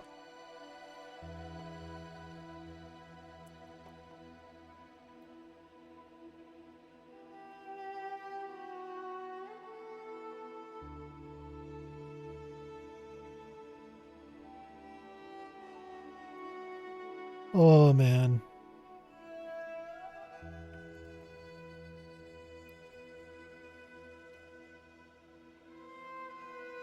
Okay.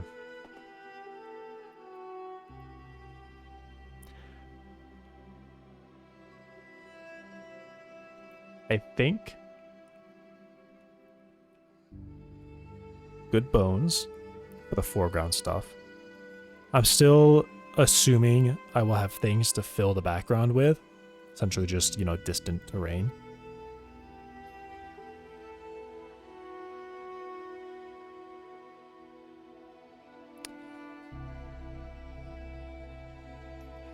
Which...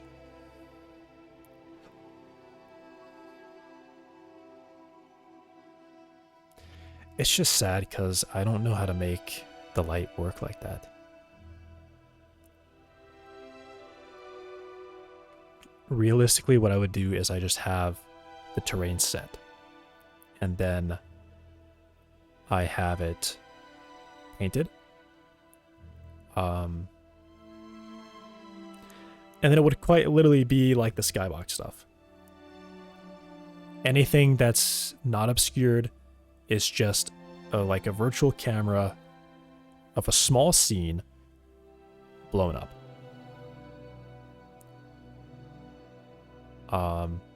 Which means I can have really fine detail in the distance, very good shadows in the distance. But the issue is shadows casting from that scene back onto the foreground.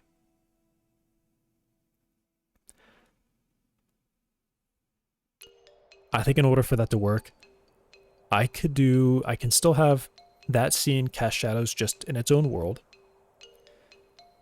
But then when I blow it up, I have a real mesh in the background.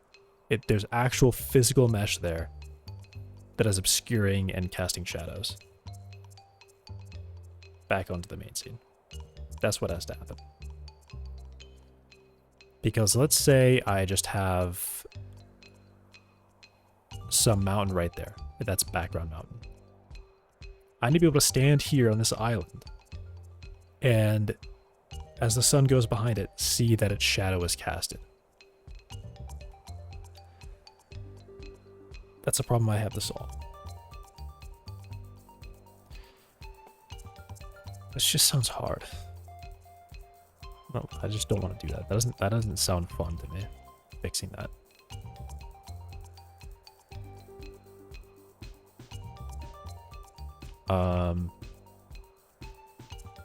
And here's another issue. I really have to find a way to get a river coming out of here. There's gonna be some spot that it starts at, and then it comes down here and connects to the lake.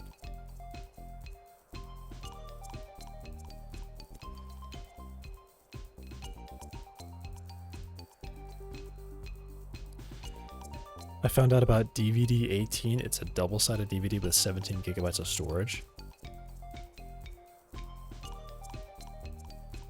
Okay. Good joke, man. I got it. I get the joke.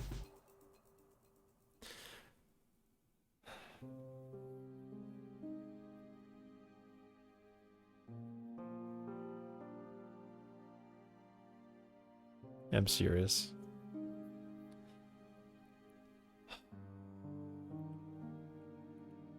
I wish you weren't serious.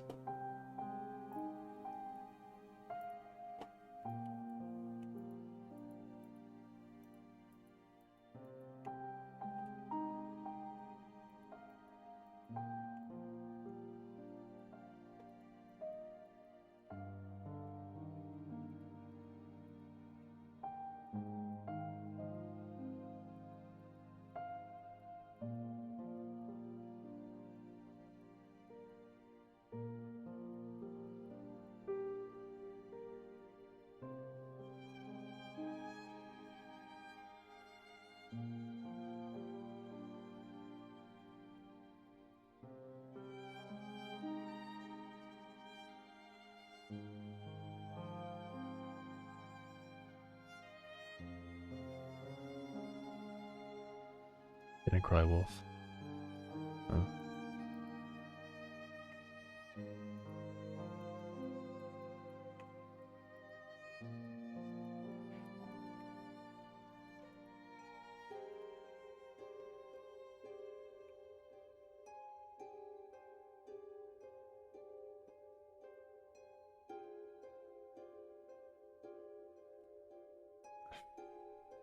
I'm gonna have to have another mountain back here, right?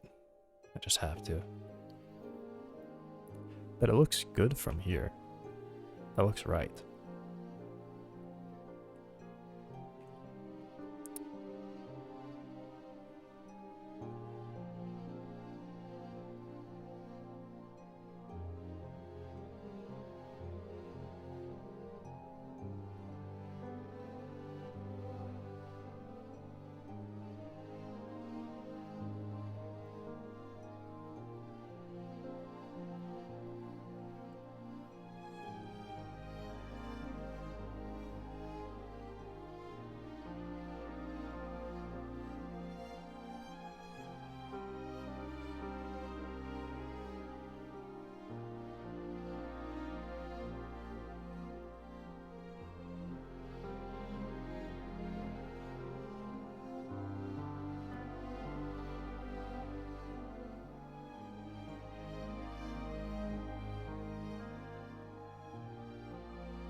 like something in my eye just now.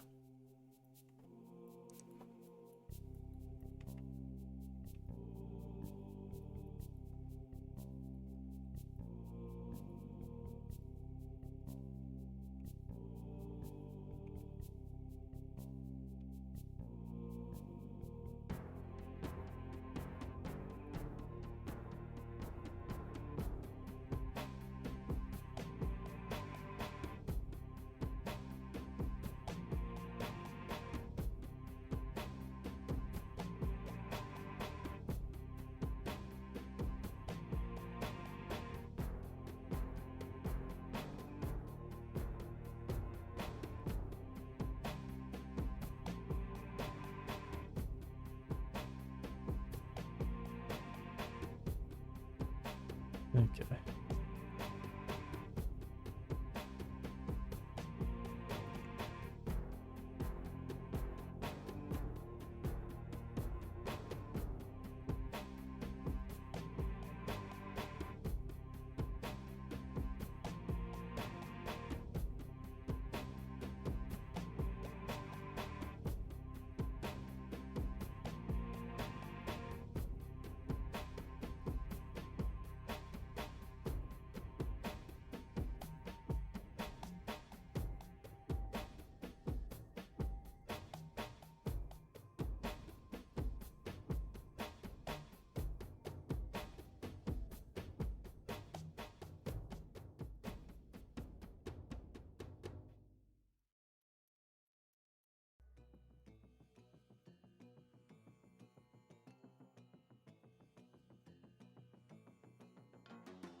You know what these lines are.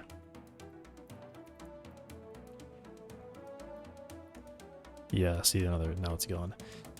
It came from the slope thing. If I go all the way to the end point of a slope, it just draws like a harsh line and it flattens it out there. That's what that was from.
Was Rick? That was like a flash or a shadow.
I actually really like this process. I'm actually really liking it.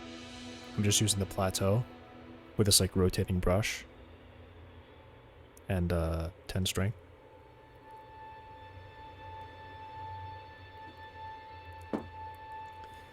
And part of what I remember looking at is the way the mountains, I mean, reference would be good here, but I have it in my head. It's kind of like flat and then it gets really, you know, there's like a deep cut and then it's kind of flat again, right?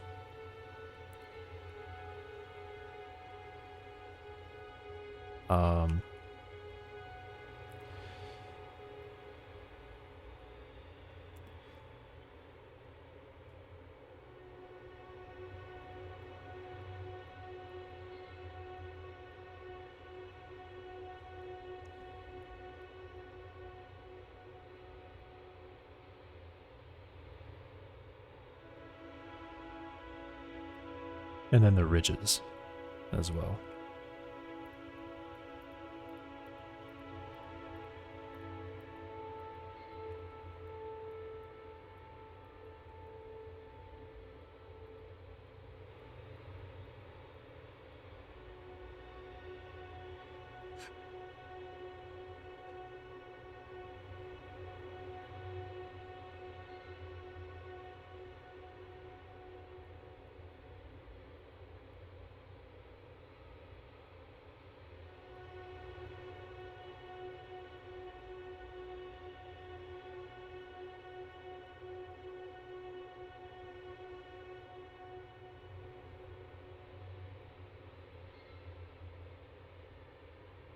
Oh yeah, here I have it really bad.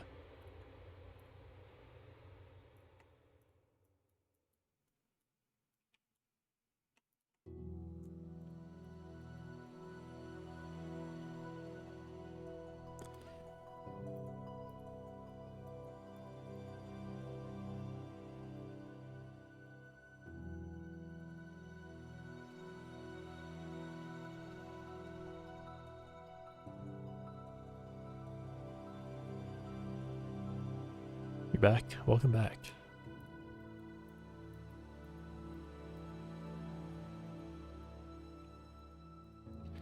I think I figured something out that I think looks nice. Or just like a method.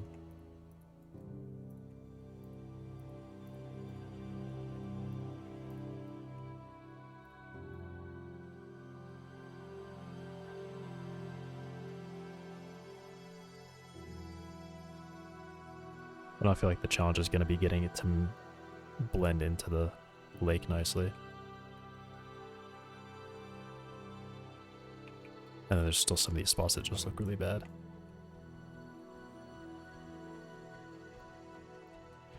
But not too bad.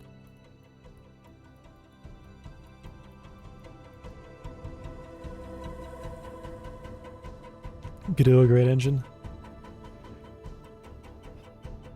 Why does it say I do not like it? Because I don't like it. I don't like what I'm doing.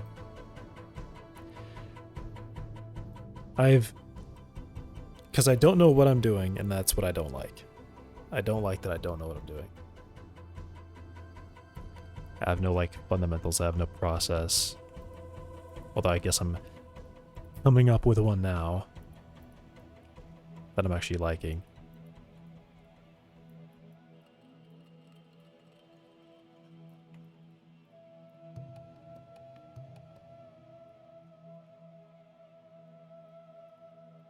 That's what I don't like. This area, I think, just looks really good. This area looks alright.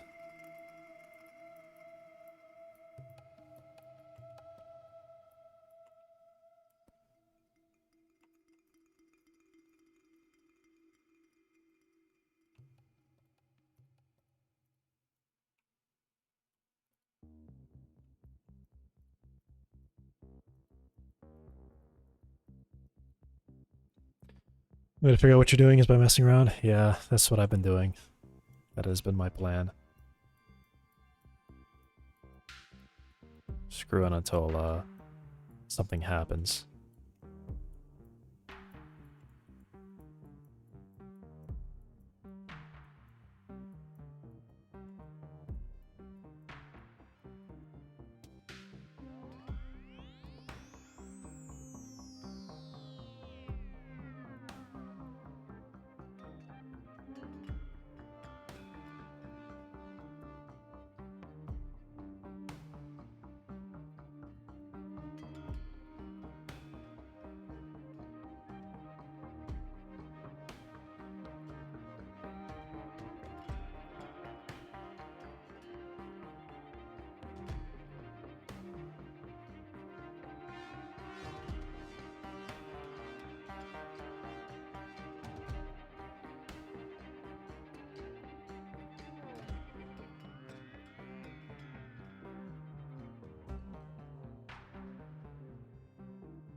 If you don't get it today, who says you can't tomorrow and so on?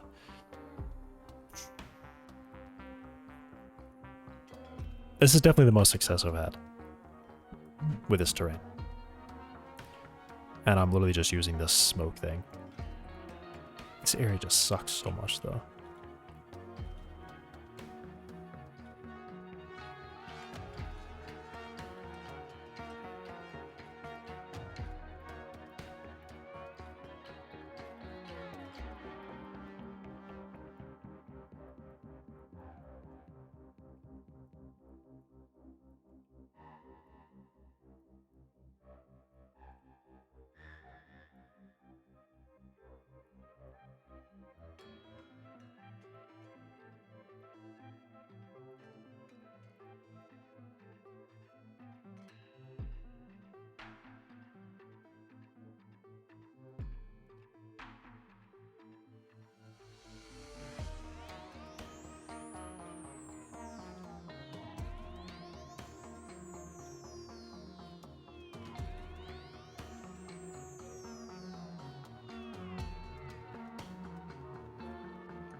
Turn on the size of some areas you don't like and make it.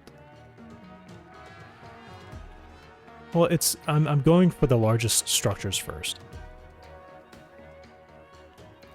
And it's just that I happened to do this spot in a really poor way or something. Something happened over here that is just not very good.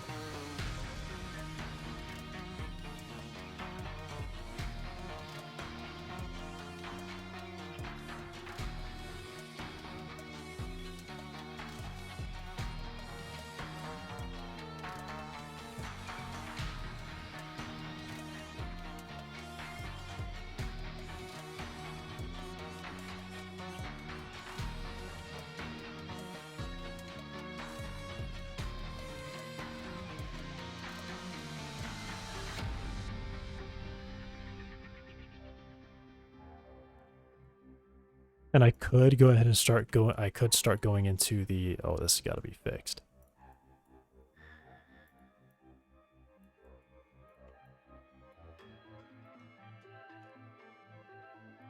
There we go. I could probably get into the other brushes and start doing those.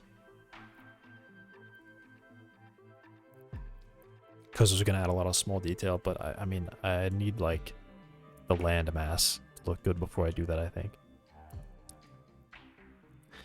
In this spot of the map, I know what it should look like. It should look like very rolling hills, I think. It's just hard to make. How long have you been programming? That I've been doing for a very long time.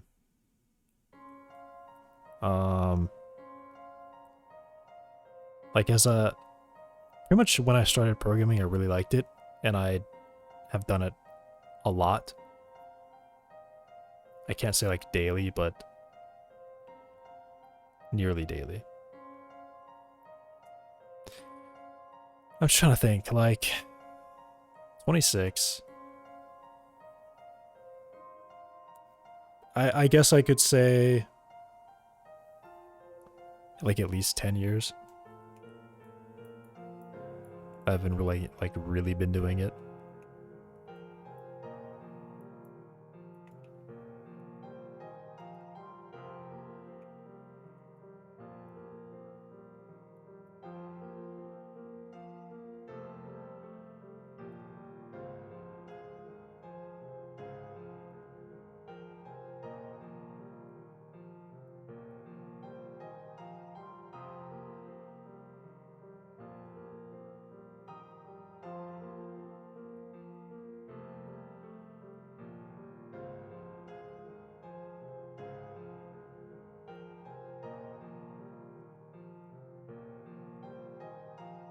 This whole area is like missing, I think. Yeah.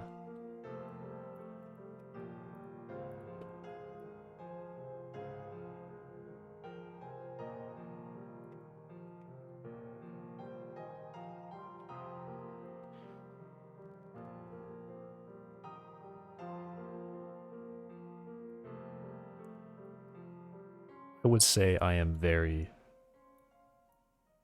good at it.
But where's the town? Oh. Ah, okay.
This bit's weird.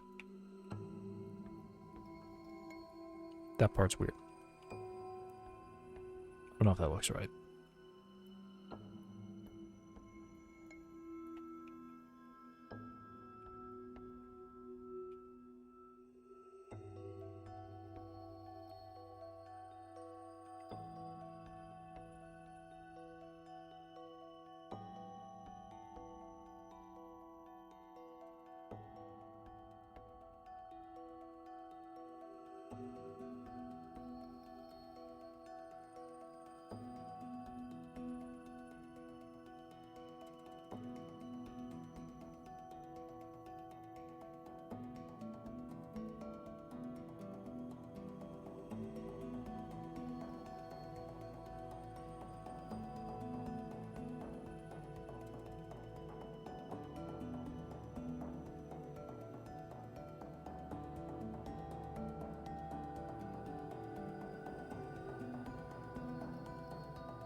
Am I actually happy with this?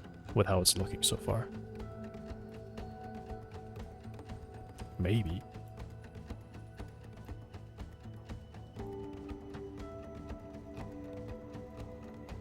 Can I not grab that? Can I?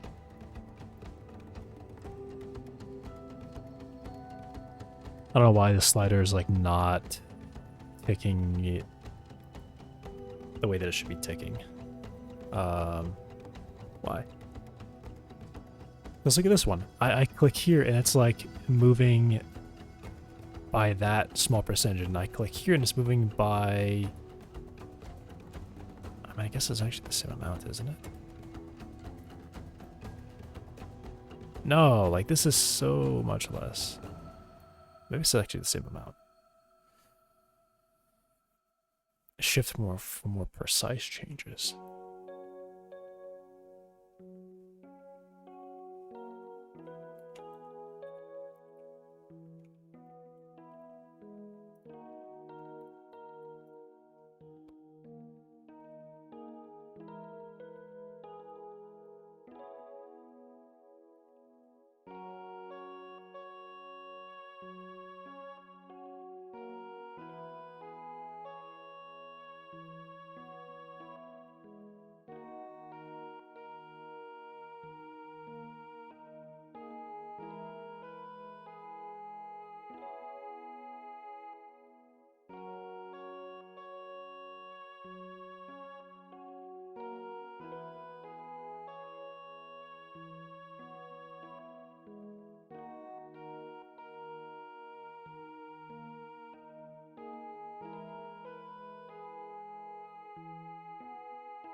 Like, what should that look like? What should that look like? Is this just not supposed to be here?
I need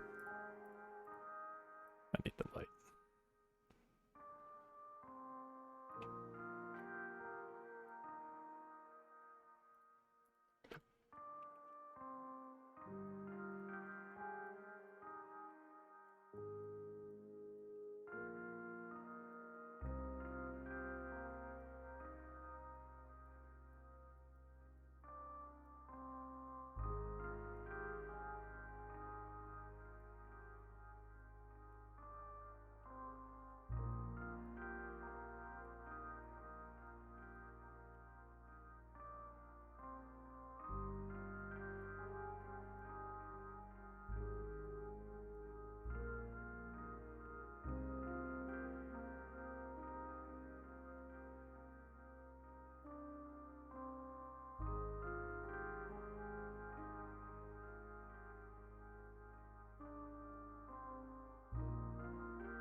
this one.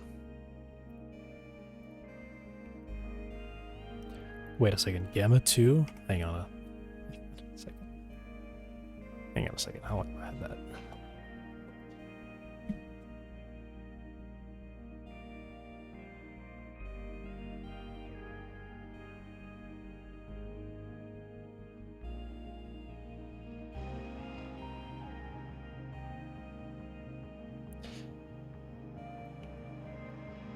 Awesome.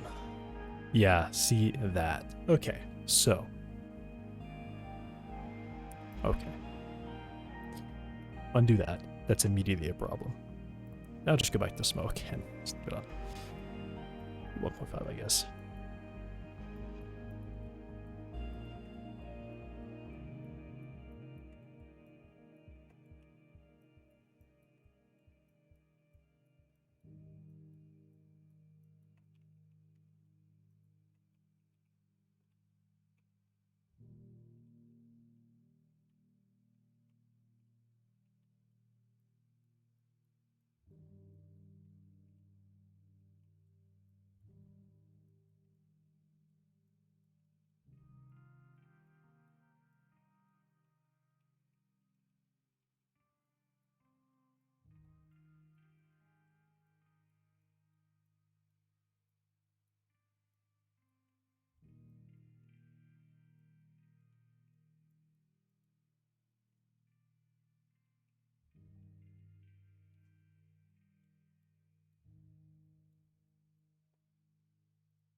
It kind of looks like it's volcanic.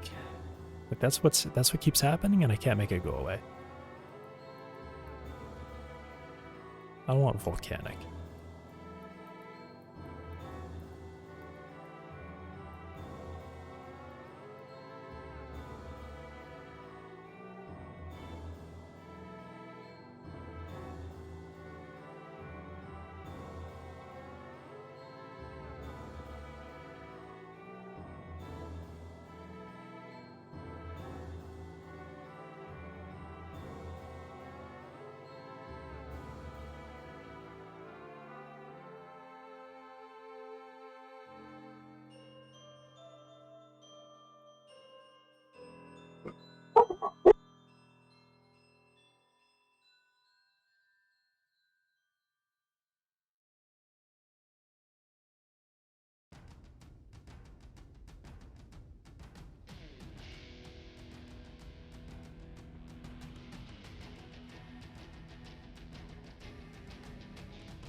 Sorry about that.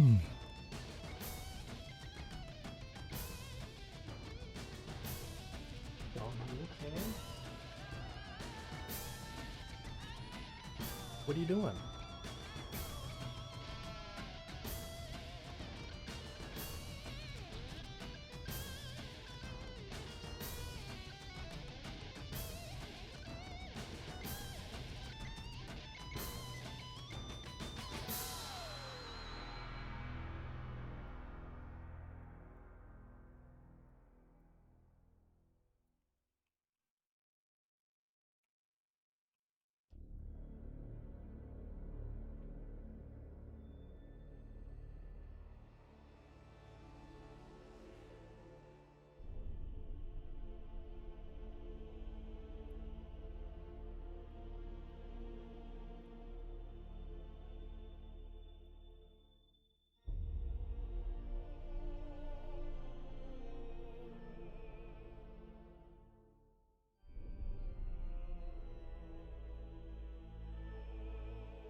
Getting there, I think.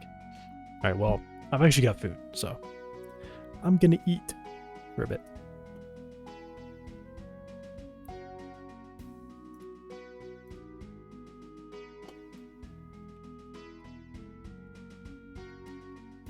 That area is slowly looking better.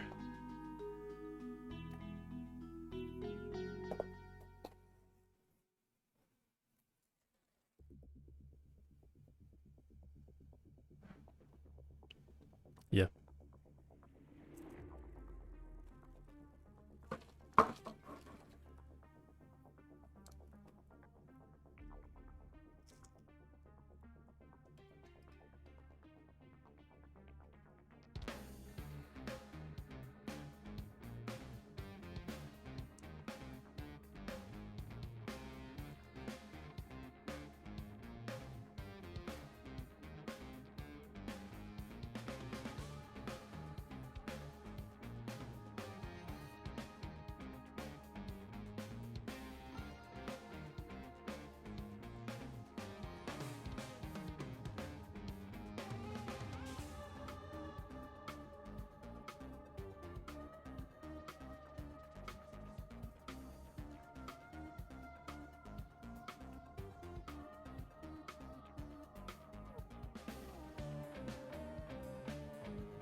I will be back.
I'm back.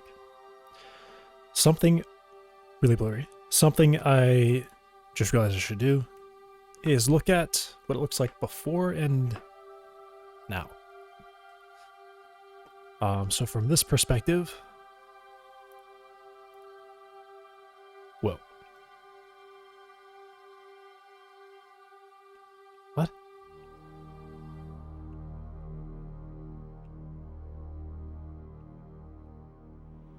That's what it actually looked like.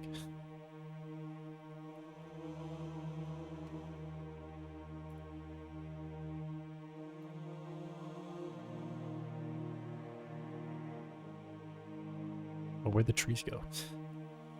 Trees are gone.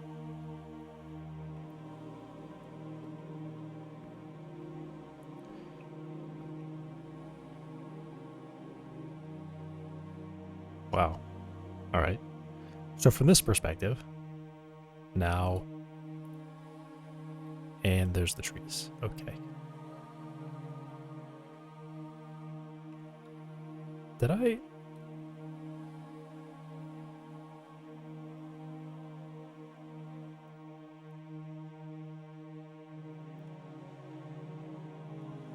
What happened to the terrain there? That's like really... I don't think this is right. Something about it just doesn't seem correct. I feel like some wires are getting crossed, to be honest. Odd.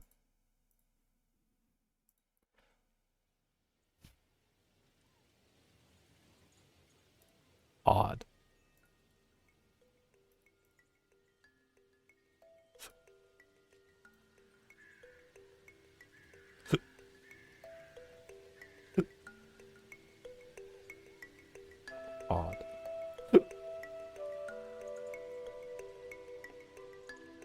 Oh, now it's correct. Like, what? Yeah, it was definitely bugged. Okay. This can't be right. This is not what it looked like. It's just not what it... Oh! It's the, It's the tessellate, or it's the, LOD is really, really low. That's what's happening. Let me fix that.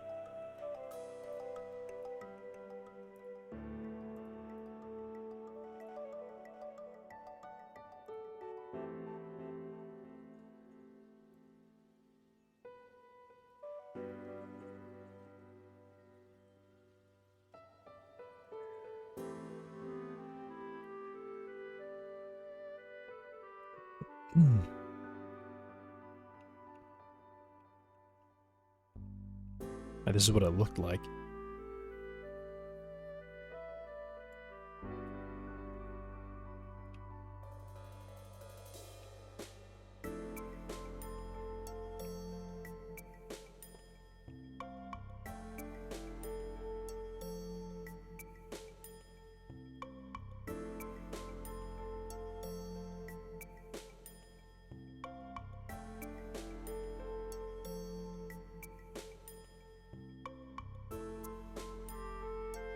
What it looks like now.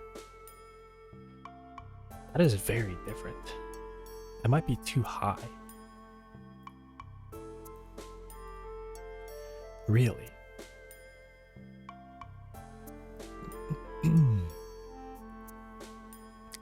That's very different.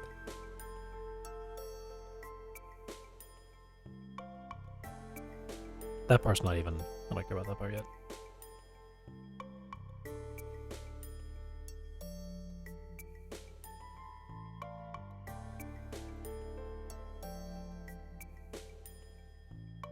It's definitely bigger. Way, way bigger.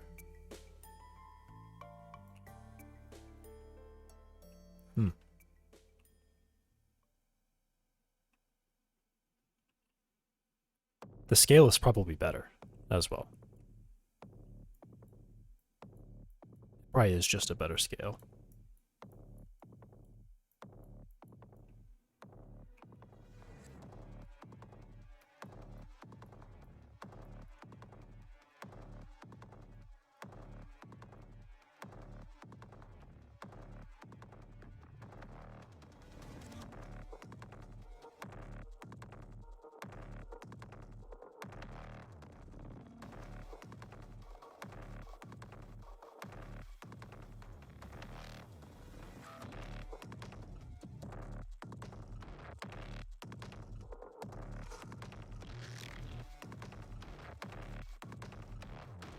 Yeah, it's kind of just a problem from this angle. See, the terrain just kind of vanishes there.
I think I need to send that.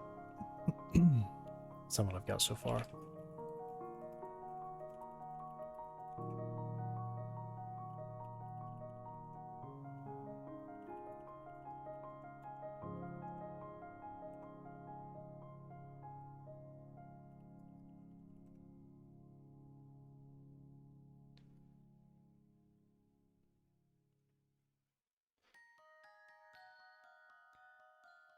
Okay.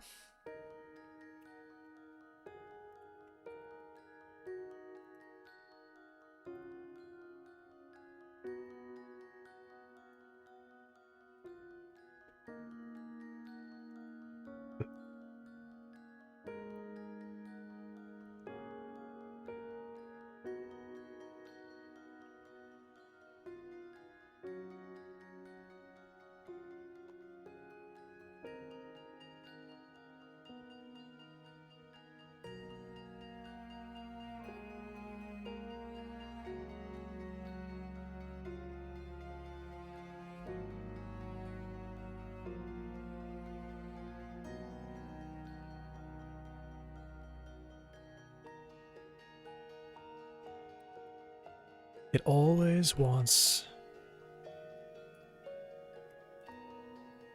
for some reason, to change the environment. Wait, what?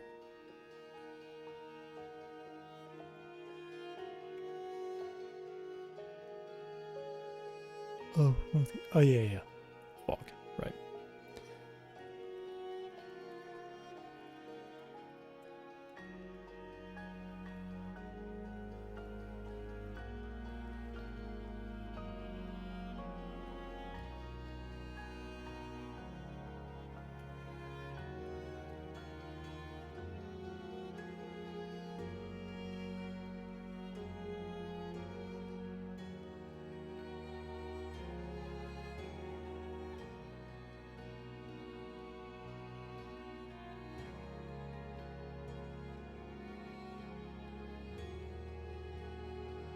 $50 MB.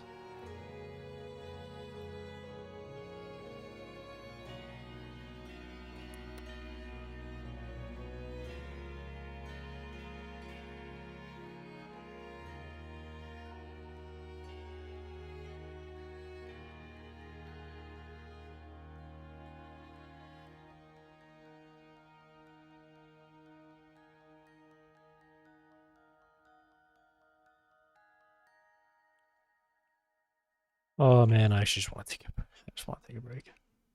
I really do.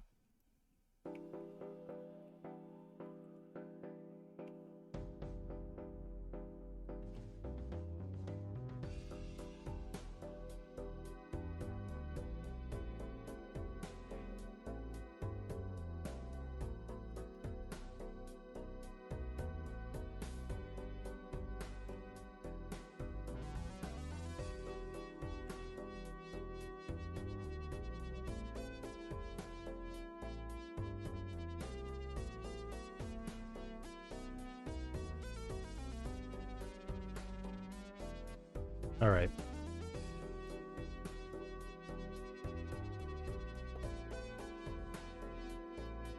I do like how it's going. I like how that spot has kind of come in. I obviously have a lot of problems. It's just not quite right anywhere.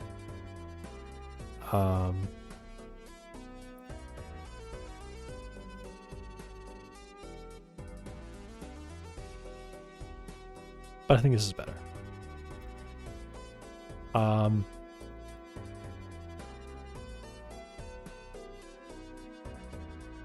Yeah. I just want to be, I want to call it there for today.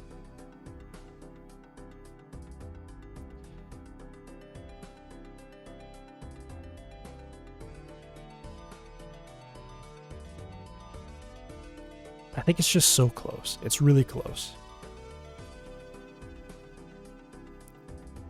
I do like it more for the height. Yeah, I think that was a good idea for me to go in there and just do like really tall stuff.